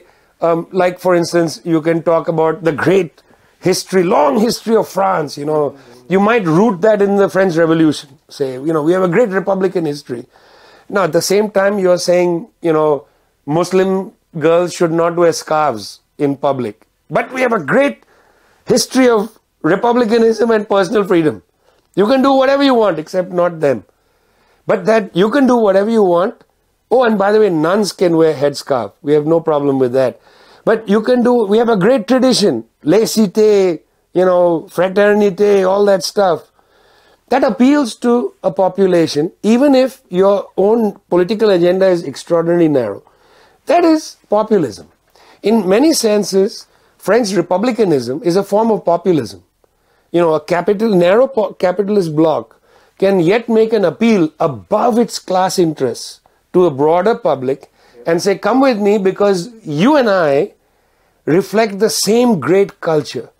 It's not the culture of Paris, that's the culture of cosmopolitans. Ours is a culture of sitting around a fire in the cottage of a peasant, eating a freshly shot chicken or a pheasant or whatever, drinking a pastis or whatever the hell. But we are not cosmopolitan. Often populism roots itself in rural areas. It roots itself in a fantasy of the past. We're sitting around a fire, us people, us French people, we are French together. That appeals above class. All of these kind of malignant forms of identity, these are the classic identity politics. Identity politics is long before the kind of thing we now call identity. National Front, for instance, is a classic identity politics party. It was a narrow class perspective, but then claimed this great identity of France. And not the France of the second arrondissement, but the France of a small cottage in a small rural area. We have been forgotten. We are the forgotten France. All of that stuff. That's populism. That's an ideology that sometimes can even be utilized by the left. Although I would always say to anybody on the left that utilizes the populist platform, be careful. Because like a scorpion, it can flip its tail around and sting you. Because in fact, the right is always better at this than you are. And why would you go down the road and deliver something that way to the right? You build a populist agenda and the right will come and clean you out in seconds because they will say we are more authentically French than these people. These people read German thinkers, Marx, Lenin, they follow Russians, we are actually the authentic French lineage. They will take it from you in a second. It's very dangerous to mess around with populism. The People's Bloc is different. The People's Bloc means we spend the time and energy to organize the people into an authentic politics of their class and build that. See, the left has its own history. We believe the majority of people have a class interest that is antithetical to the narrow capitalist bloc. We believe the majority of people, in fact, our constituency. Our constituency isn't the capitalist bloc. That's the constituency of the right and of populism. Because populism is a net they throw over the public to drag them to their politics.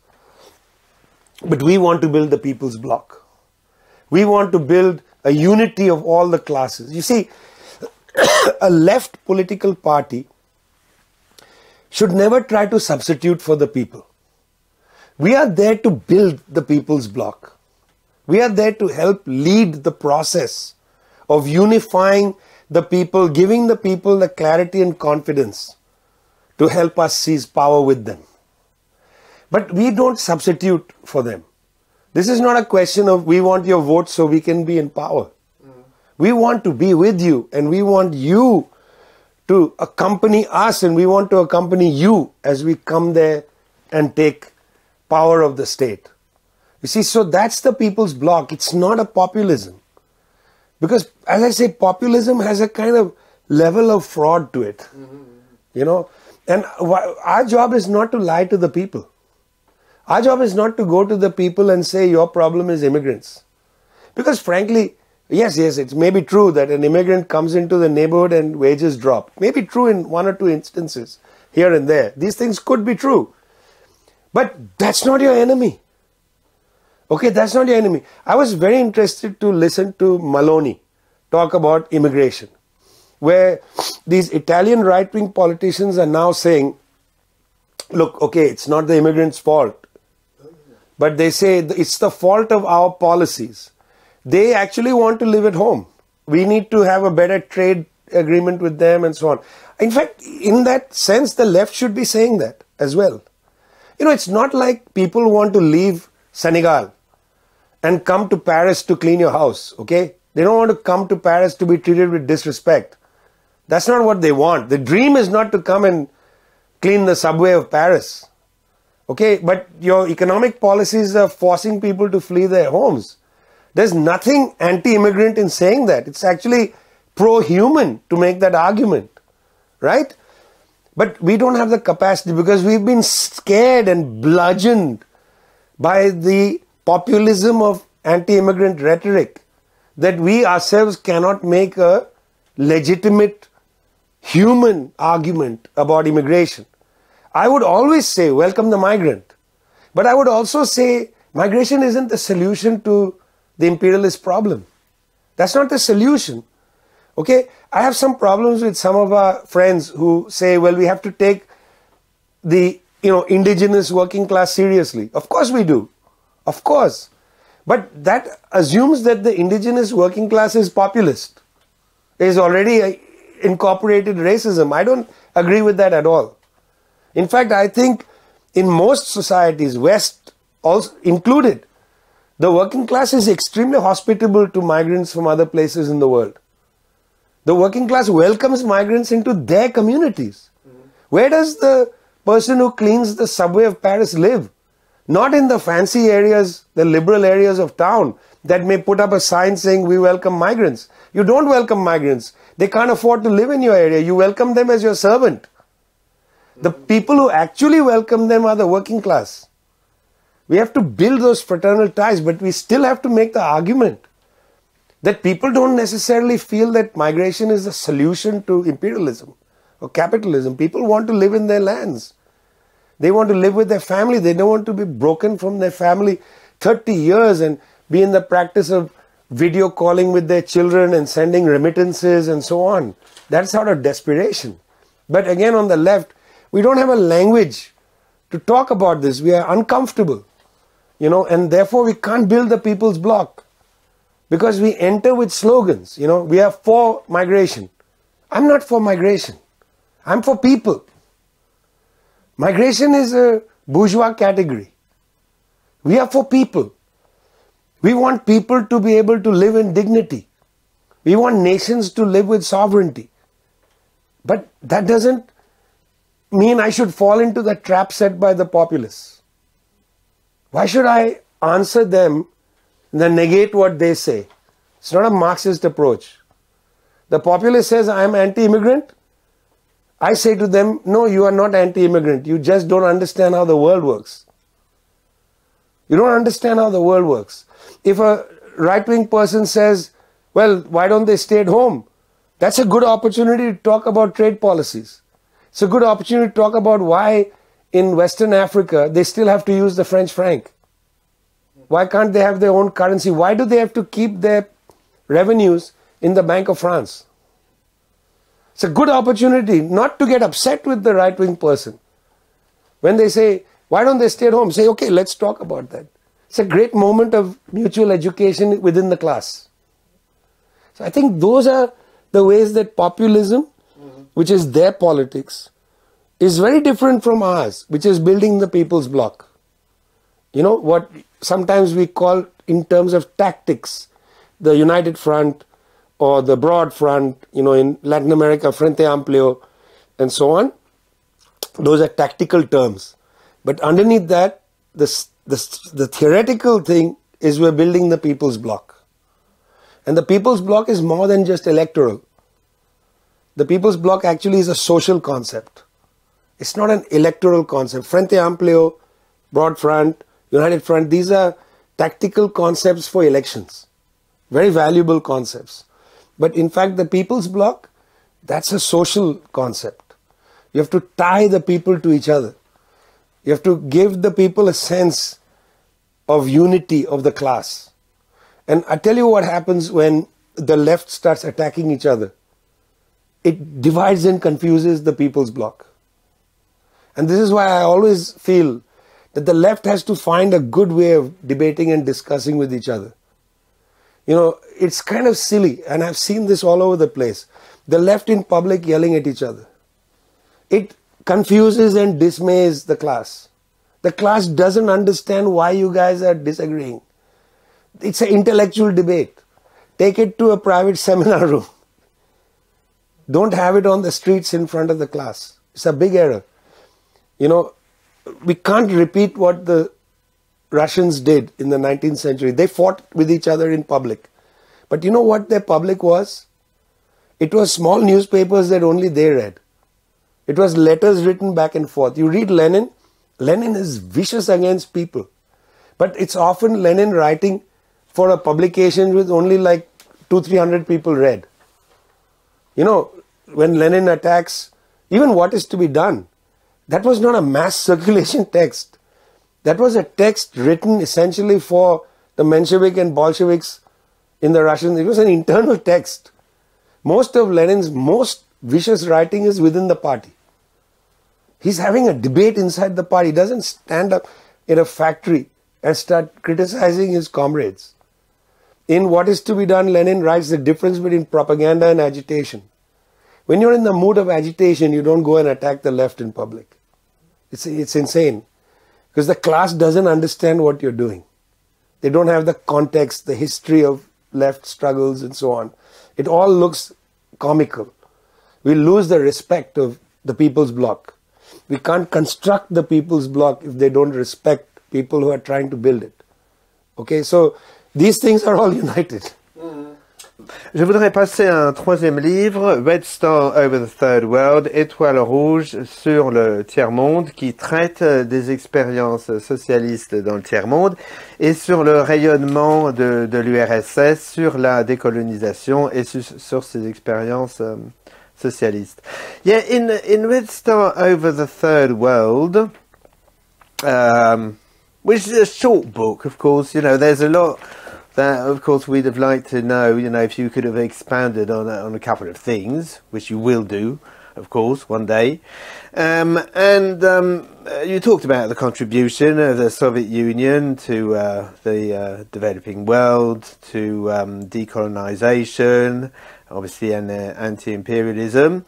But you were somewhat critical of the role of the Comintern on two grounds. One, you dealt with in Darker Nations, the relation between the Comintern and local nationalist movements. Yeah, and also about the sovietization of Mongolia. If you could just say a bit about that.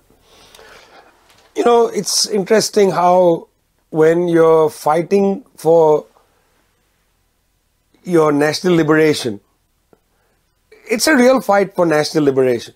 You know, you want to be able to believe you can govern yourself without tutelage, without being tutored, you know, without having somebody say, you're not grown up enough to rule yourself. We'll tell you how to do it. And now, there's both a practical aspect to this and an emotional aspect to this.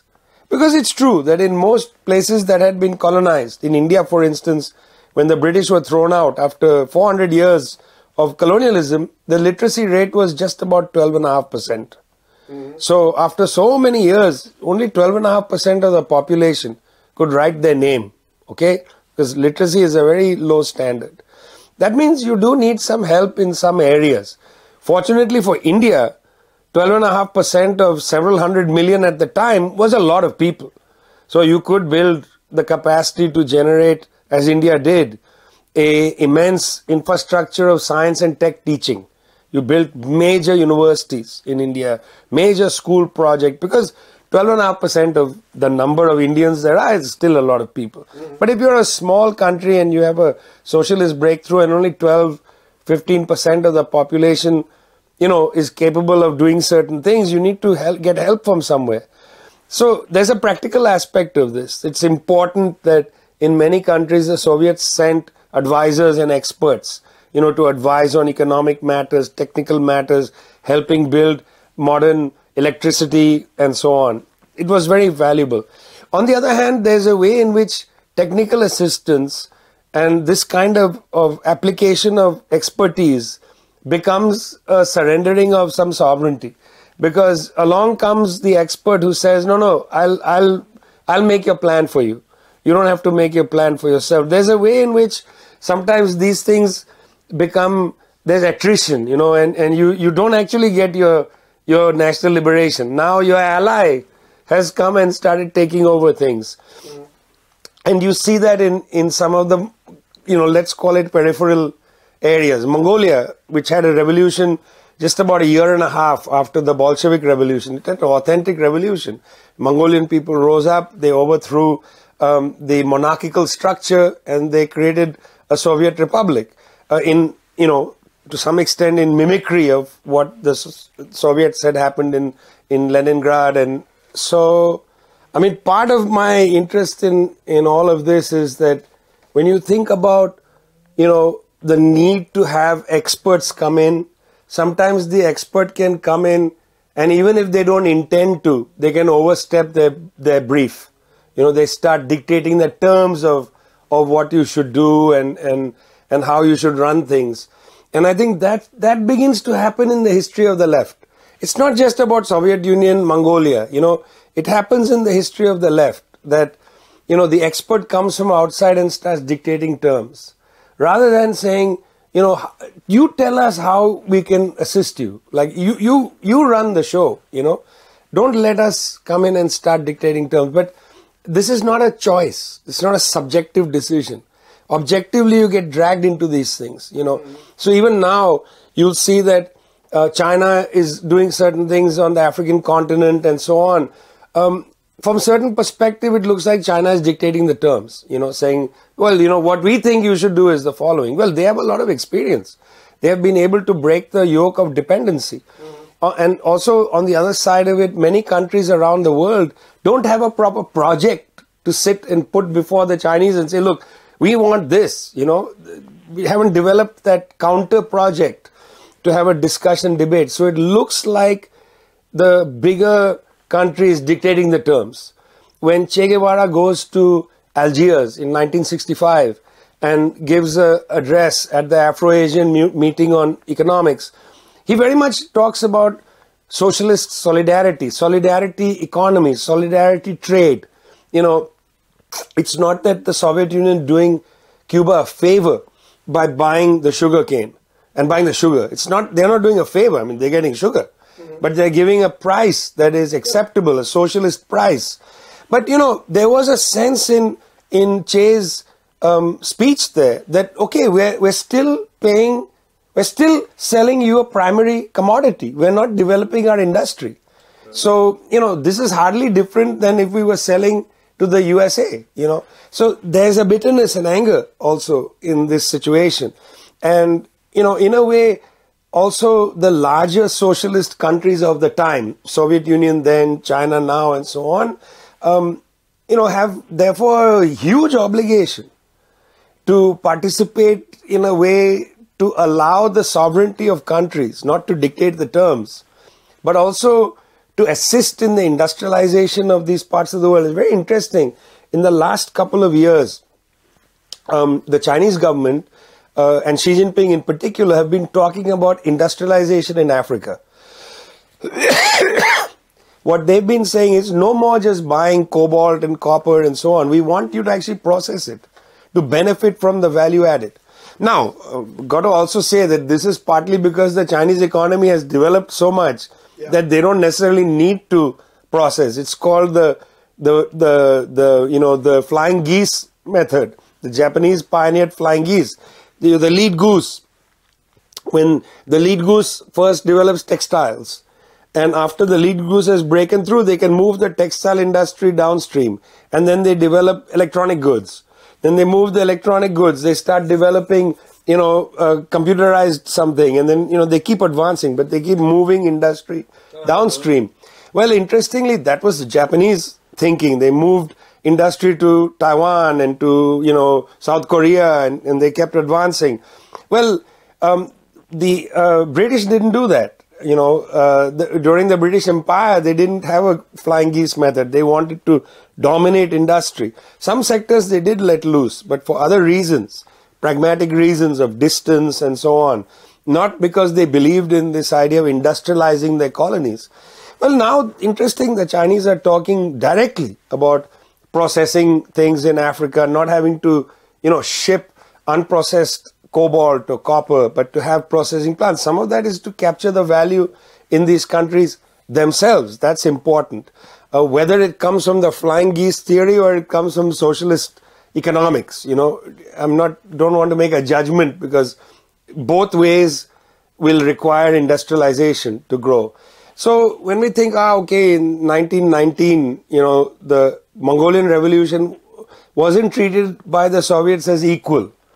Yeah, that's true. The size of the Soviet Union, size of Mongolia, is a danger. At the same time, Lenin is writing about the dangers of great Russian chauvinism. From 1915 onwards, Lenin is very aware that what has to be confronted is an attitude of great Russian chauvinism. And think about it. So many of the early leaders of the USSR were not Russian. Stalin was Georgian. He was not Russian. Many of them were Ukrainian, as it turned out, But their ability to come to places of authority has a lot to do. You got to give credit to Lenin for attacking directly great Russian chauvinism. And this applied to how the Soviet Union dealt with Uzbekistan, Kazakhstan, Tajikistan, the Armenians, the Dagestanis, the Chechens, all the different minorities, inclusive Mongolians, inclusive, of course, the people of Xinjiang, the Uyghurs, because you may remember that in the early period of the Soviet Union being formed, part of Xinjiang was inside the Soviet Union. In fact, even after the Chinese Revolution, when Xinjiang comes into the People's Republic of China, the Russian influence in Xinjiang is quite considerable. There was an attempt by Russians in that early period, in the 1950s, they wanted to give economic aid to that region of the world. In fact, it's only 45 years later that the Chinese government turns westward and starts thinking, don't smoke. It's a big problem. It's a big problem. It's a great habit, but man, it's bad for your body. So part of the Xinjiang then was in Soviet Turkestan? Yeah, because, when we think of the Sino-Soviet dispute, some of the dispute was about that border. Yeah. That section, the northern part of Xinjiang going into the rest, all the way out to Mongolia. That was the big border dispute. So part of it was also that Xinjiang area. And the Soviets had a plan to industrialize that whole belt, the Great Railroad, which was built, when the first train went, the huge portrait of Stalin at the front of the train went across the land of the Tatars and so on. That whole idea was you'll industrialize the belt. And in fact, it is actually a case that the Soviets did industrialize a large part of those countries, those republics in the USSR. But they had ambitions for other places. The point is that any uneven development, is going to create its stresses and strains, and its sense of being, somehow diminutive compared to the center of development. So this is an inevitable thing. The issue is, how should a socialist manage all that? Is it merely subjective? Your better attitude towards people you're working with, I think, plays a big role. I'll give you an example, contrary example to this. I grew up in Calcutta, okay? There were a number of consulates. It's not the capital of the country. We had consulates, not embassies. And so the Soviet consulate, the German consulate, the British and US consulate were both on the same road, which was called Ho Chi Minh Road. The left government renamed the street after Ho Chi Minh. So it was always a joke with us. But all these consulates, all of them had a staff, Indian staff working there. And almost all the consulates had Indian drivers driving around the consular officials. The highest official, the consul general to the lowest official. They were all driven around by Indian drivers, not the Soviets.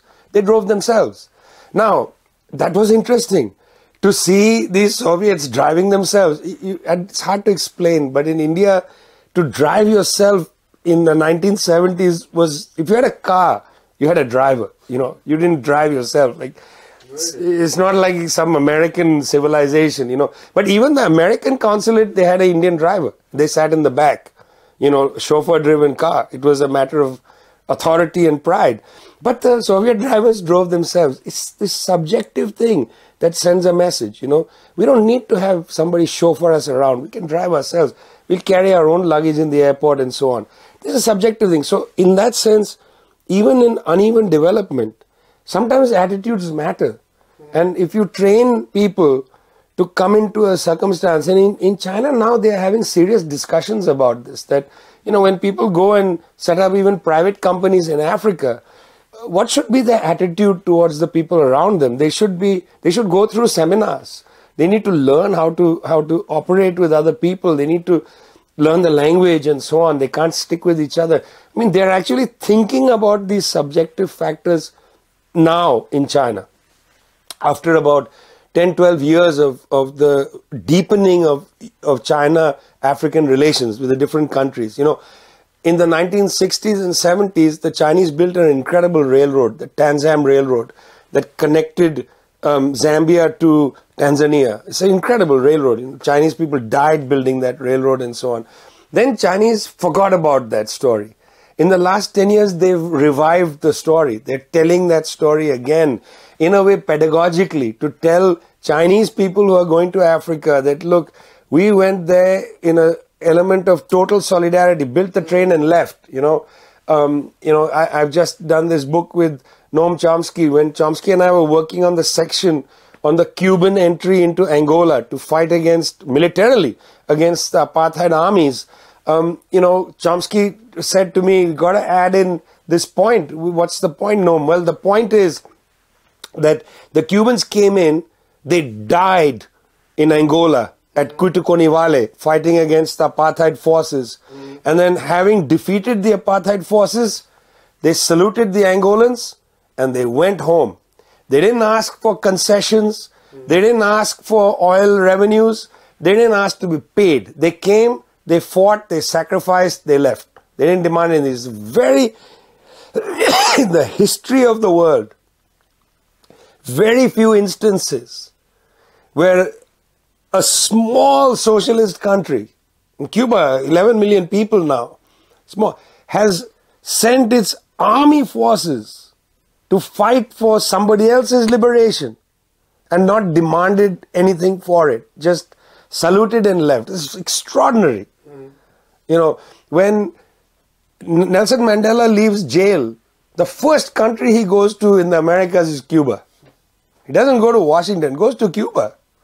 Salutes the Cuban people for unbelievable support. They knew that had the Cubans not involved themselves against the apartheid forces in Angola, it's not likely that apartheid would have ended in 1994.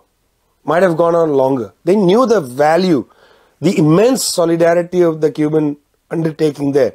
So attitudes play a role. You can't just say, look, it's uneven development and the structure enforces a kind of commandism. I'm an expert, I come in, I command. The structure does enforce some of that, but that means even more we have to work on our own personalities. To insist that when the socialist goes to do solidarity work, they don't bring with them the arrogance of their backgrounds. They come with a great sense of humility to help advance socialism in solidarity with people there. No doubt that the Cubans came, they had the best intelligence, military intelligence people on the ground. I've met many of them in Cuba who were military intelligence in Angola. Incredibly bright, superb people. There's no question that there was not people of that capacity in military intelligence in some of the other fighting forces in Angola. There's no question. People in Angola will admit it. It's no question. But the Cubans were taught, don't come there and lord it over people. Have the spirit of solidarity. It's super important. The reason we all love the Cuban Revolution is Cuba has modeled for us in an extremely practical way international solidarity without arrogance. Cuban doctor comes in, they work in a COVID laboratory, in a COVID section of the hospital. The Cuban doctor sacrifices. I interviewed a Cuban doctor who was working in a hot wing of a hospital, COVID wing, in Costa Rica during the pandemic. I interviewed her over Zoom. Her name is Jani. And she said to me, I said, what do you miss about your home? She said, I'm going to be here for 2 years. And when I go back to Cuba, I'm from Oriente, my child will be 6 years old. That means from age 4 to 6, I'll see them briefly on holiday. May not be, because at the time, hot ward, she was isolated. So imagine the sacrifice. She's a medical doctor. Who's not in a COVID ward in Cuba. She goes to Costa Rica, not a socialist country. Operates in that ward for 2 years. Is not there for the growing up of her child. She's crying to me on the Zoom when she says that. I asked her, I said, Jani, would you have made another choice? She said, no. This is what I was trained to do. This is what I must do. But that doesn't mean I don't miss my child. That they've modeled for us the way to do solidarity. And I think that was not available in 1919. That was not available yet. You know, people hadn't had the immense experience. You know, the Cubans developed this experience, I feel, based on their own experience with the USSR and others. They had a slightly different experience. You know, so when Che Guevara is in Algiers giving that speech, he's also reflecting on what is socialist solidarity. And the Cubans develop a culture of solidarity that we need to learn from, that may not have been there in 1919. The Soviets were thinking of other things. You know, by 1919, they hadn't even put at the center the anti-colonial work. That came in 1920. So why you expect them in 1919 to have sophisticated understanding of sovereignty? They went to Mongolia and said, let us tell you how to do things. That itself is a problem, but it's a problem of its time. That problem need not repeat over time. We have to learn the experience, and we are fortunate. The Cubans have learned that experience. So we need to learn from the Cubans. Emulate the Cubans on this. Ho Chi Minh's favorite phrase or word, favorite word was emulation.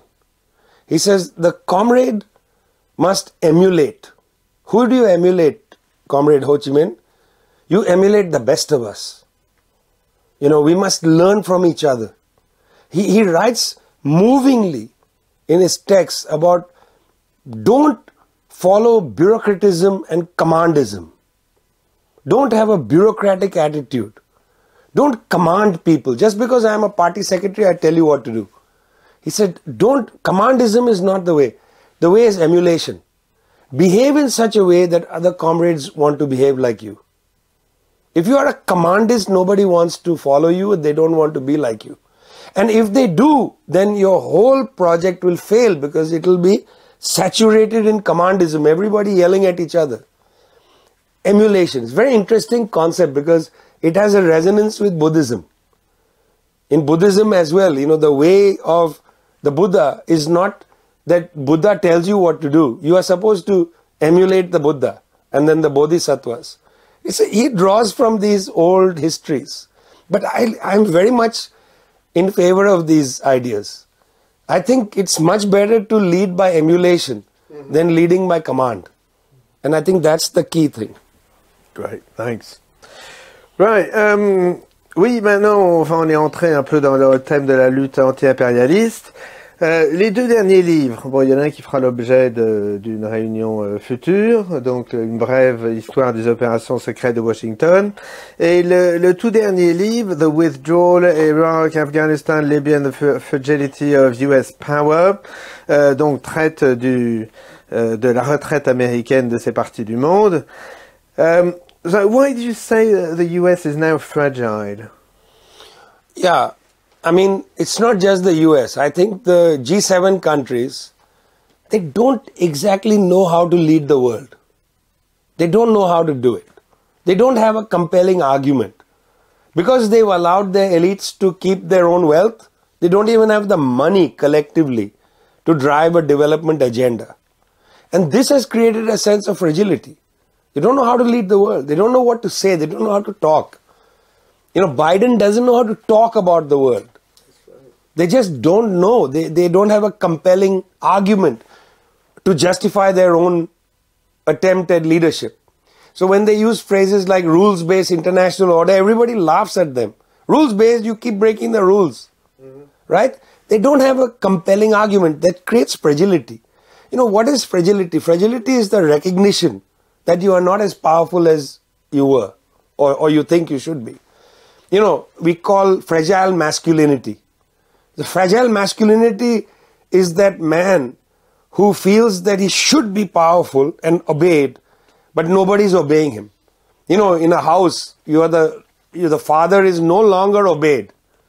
His masculinity is fragile. He takes offense. He starts to get upset. He says, nobody listens to me anymore. And the children are like, you know, nobody listens to me. He's pleading with them. He doesn't have a compelling argument to establish the legitimacy of his masculine authority. Fragile masculinity, right? Fragile whiteness. You know, you say to somebody who's white, my God, racism is so horrible, and they start to cry. They start to say, oh, it's terrible and I feel so bad. They're putting themselves in the center again. They're not willing to say, yes, I stand in solidarity with my black and brown brothers and sisters who are attacked by the police. They start to cry. They want to be the center of attention. It's a fragile whiteness, fragile masculinity. That fragility of not able to deal with the fact your power is depleted. But you still want to be the center of attention. Biden still press conferences, I'm the leader of the world. Macron, with his, strutting about the African continent, saying, I'm still relevant. You're not relevant, brother. You're not relevant. Burkina Faso, Mali, Niger, Ivory Coast won the African Cup. They're next. Benin, you're not relevant. Nobody respects you. Fragile, you then get your feelings hurt. Why do people say this about me? I'm such a nice guy. Fragile. Very fragile. Civilizations can get fragile and brittle. They don't have anything there. It's like suddenly the paper turns to dust. There's nothing there. You're like a paper Potemkin village. There's nothing there. It's turning to dust. You're fragile. And when you're fragile, you're dangerous. Because that's a fragile masculinity that can then go and slap somebody. Because you want your authority to be there through the force of your strength. You will go and bomb a country. Fragile whiteness. I'm going to lash out against you. I'm going to get angry. I'm going to say, why you keep talking about this? What about my problems? Blah, blah, blah. Slap you. Send the planes. Bomb you. Dangerous. Fragility is not a good thing. This is a dangerous transitional period. What happens to a civilization when it suddenly figures out that it's able to bomb bridges, but it can't build them? Here come the Chinese building bridges, you are flying above bombing them. Okay? The civilization is in chaos. Can't understand its role in the world. France selling jet fighters through Rafale, bombing Libya, destroying Libya. What are we for in the world? We destroyed Libya. When is the last time the French have built a bridge in Africa? When is the last time? The last time France has done anything significant in Africa is invade Mali, Niger, steal the uranium from Arlit in Niger, and so on. When you build a bridge, you haven't built a bridge in years. You've destroyed a number of bridges. It makes a civilization uneasy with itself, fragile. Thanks. Great. Just to wrap up, maybe a couple of words about the situation in Chile and India with the coming election in India, and you having described like the CPIM as possibly the most successful communist party in history, election-wise. So what are the prospects? Well, India is in a difficult period right now, and it would take too much for me to get into this, but India is in a difficult period.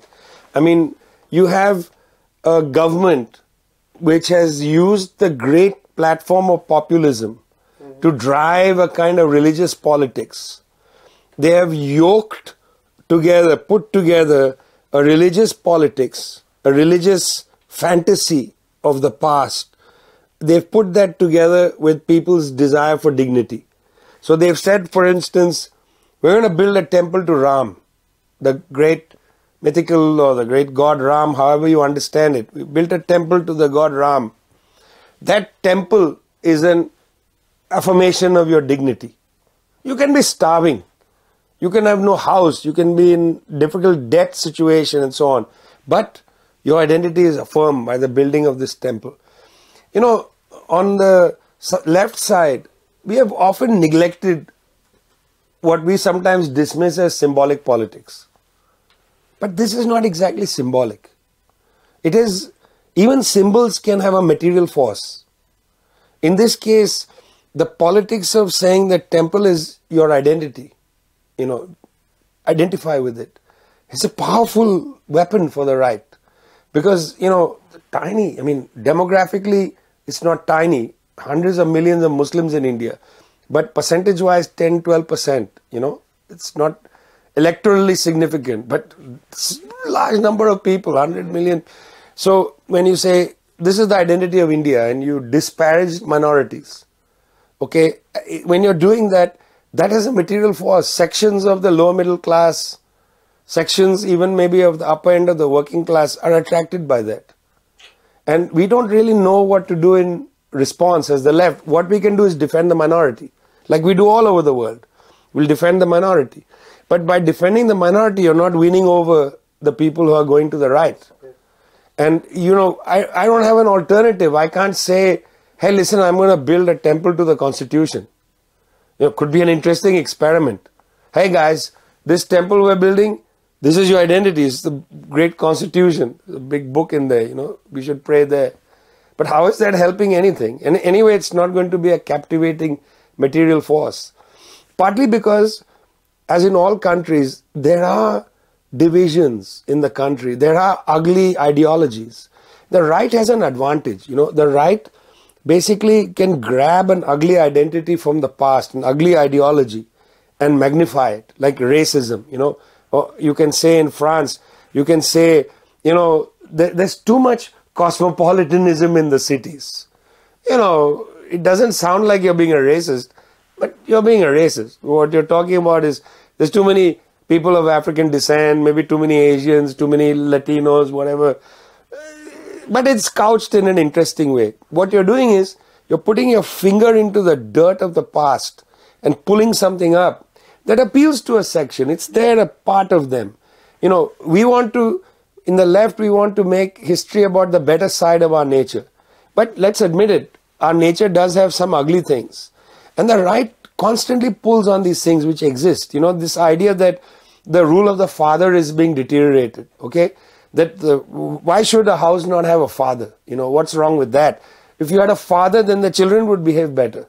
I heard the other day saying, why should there be, it's amazing, there was an amazing right-wing guy, he was giving a speech, and he said, look, if you're a man and you're married to a woman and you go home and you feel that she's being rude to you, you should divorce her. Marry somebody who's submissive to you. Why would you want two men in the house? He just said it plainly like that. That there's got to be one man who sets the rules and there's a woman and she gets peace by being submissive.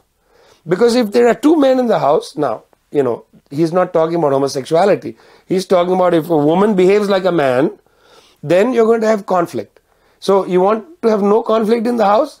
The man must be setting the rules and his power, and the woman is submissive. Then there will be no conflict. And I was listening to that going, wow. And then I looked, the video had millions of views, circulating wildly. Why? Because he is appealing to the worst side of our nature. You see, let's admit it, these ideas are there in patriarchy. It's not like left-wing men are somehow above these ideas. They may have these ideas circulating and they try to suppress them and say, no, not me. I'm better than that, please. I don't want that idea. But it's there because we have to fight these ideas, right? They exist. Right-wing goes and they magnify it. They say it boldly. And it's not only men saying it, it'll also be women politicians of the right who'll say, we don't want to be powerful, in the home. We want to be... And that is ugly. That creates a social constituency of the right. And we on the left have a problem. So in India, the right has really taken over society. It's not about elections, okay? You have to win society back. And the left has to reflect on this globally. Because we have a hard time. Frankly, we look like oddballs in every society, okay? That's why an American poet once put it very well. She's a communist, Muriel Rukeyser. She said, communists are exiles from the future. It's true. We treat each other differently. We live in equitable households as much as possible. I know we are also racked with patriarchy and so on. But we are weirdos, man. I mean, face it. People who are on the left are socially different from the rest of society. And yet, we are the greatest believers in being with the people. But, you don't want to be with the people to inflame the prejudices of society. Like I go to some events and I'll say, man, don't talk like that. It's super sexist. My friends are like, oh God, not again. we're just watching a game and, why just take it easy? And I'm like, no, man, there's no take it easy. They say, please, let's not invite him next time because he always raises all these objections, So if I was a right-wing guy and I would say even more sexist things, maybe it would make them comfortable. God knows, right? I don't know. So there is a inbuilt contradiction. We are exiles from the future. We have to win society, but it's not an automatic thing, okay? This is not demographics. We can't say working class is 80% of the population. We are the party of the working class, therefore we are 80. No, man. 90% of the 80% doesn't hold your ideas. They don't accept because they have inherited things from the past like you. Now, you have been in a political formation, you have rethought racism, you have rethought patriarchy, you have changed the way you interact with people. Not perfect, but you've done a little work. The society is not with you. So, this is a huge problem, which is why I always say the left should have some, we need to have some balance in our own heads. Like, wow, we have a really difficult task. It's a lot easier to be a right-wing politician than to be a left-wing politician. And society needs to at some point salute us for a very difficult task. It's not an even fight. They have the advantage of the ugliness of history. We have the only advantage being a beautiful future. We have future looking.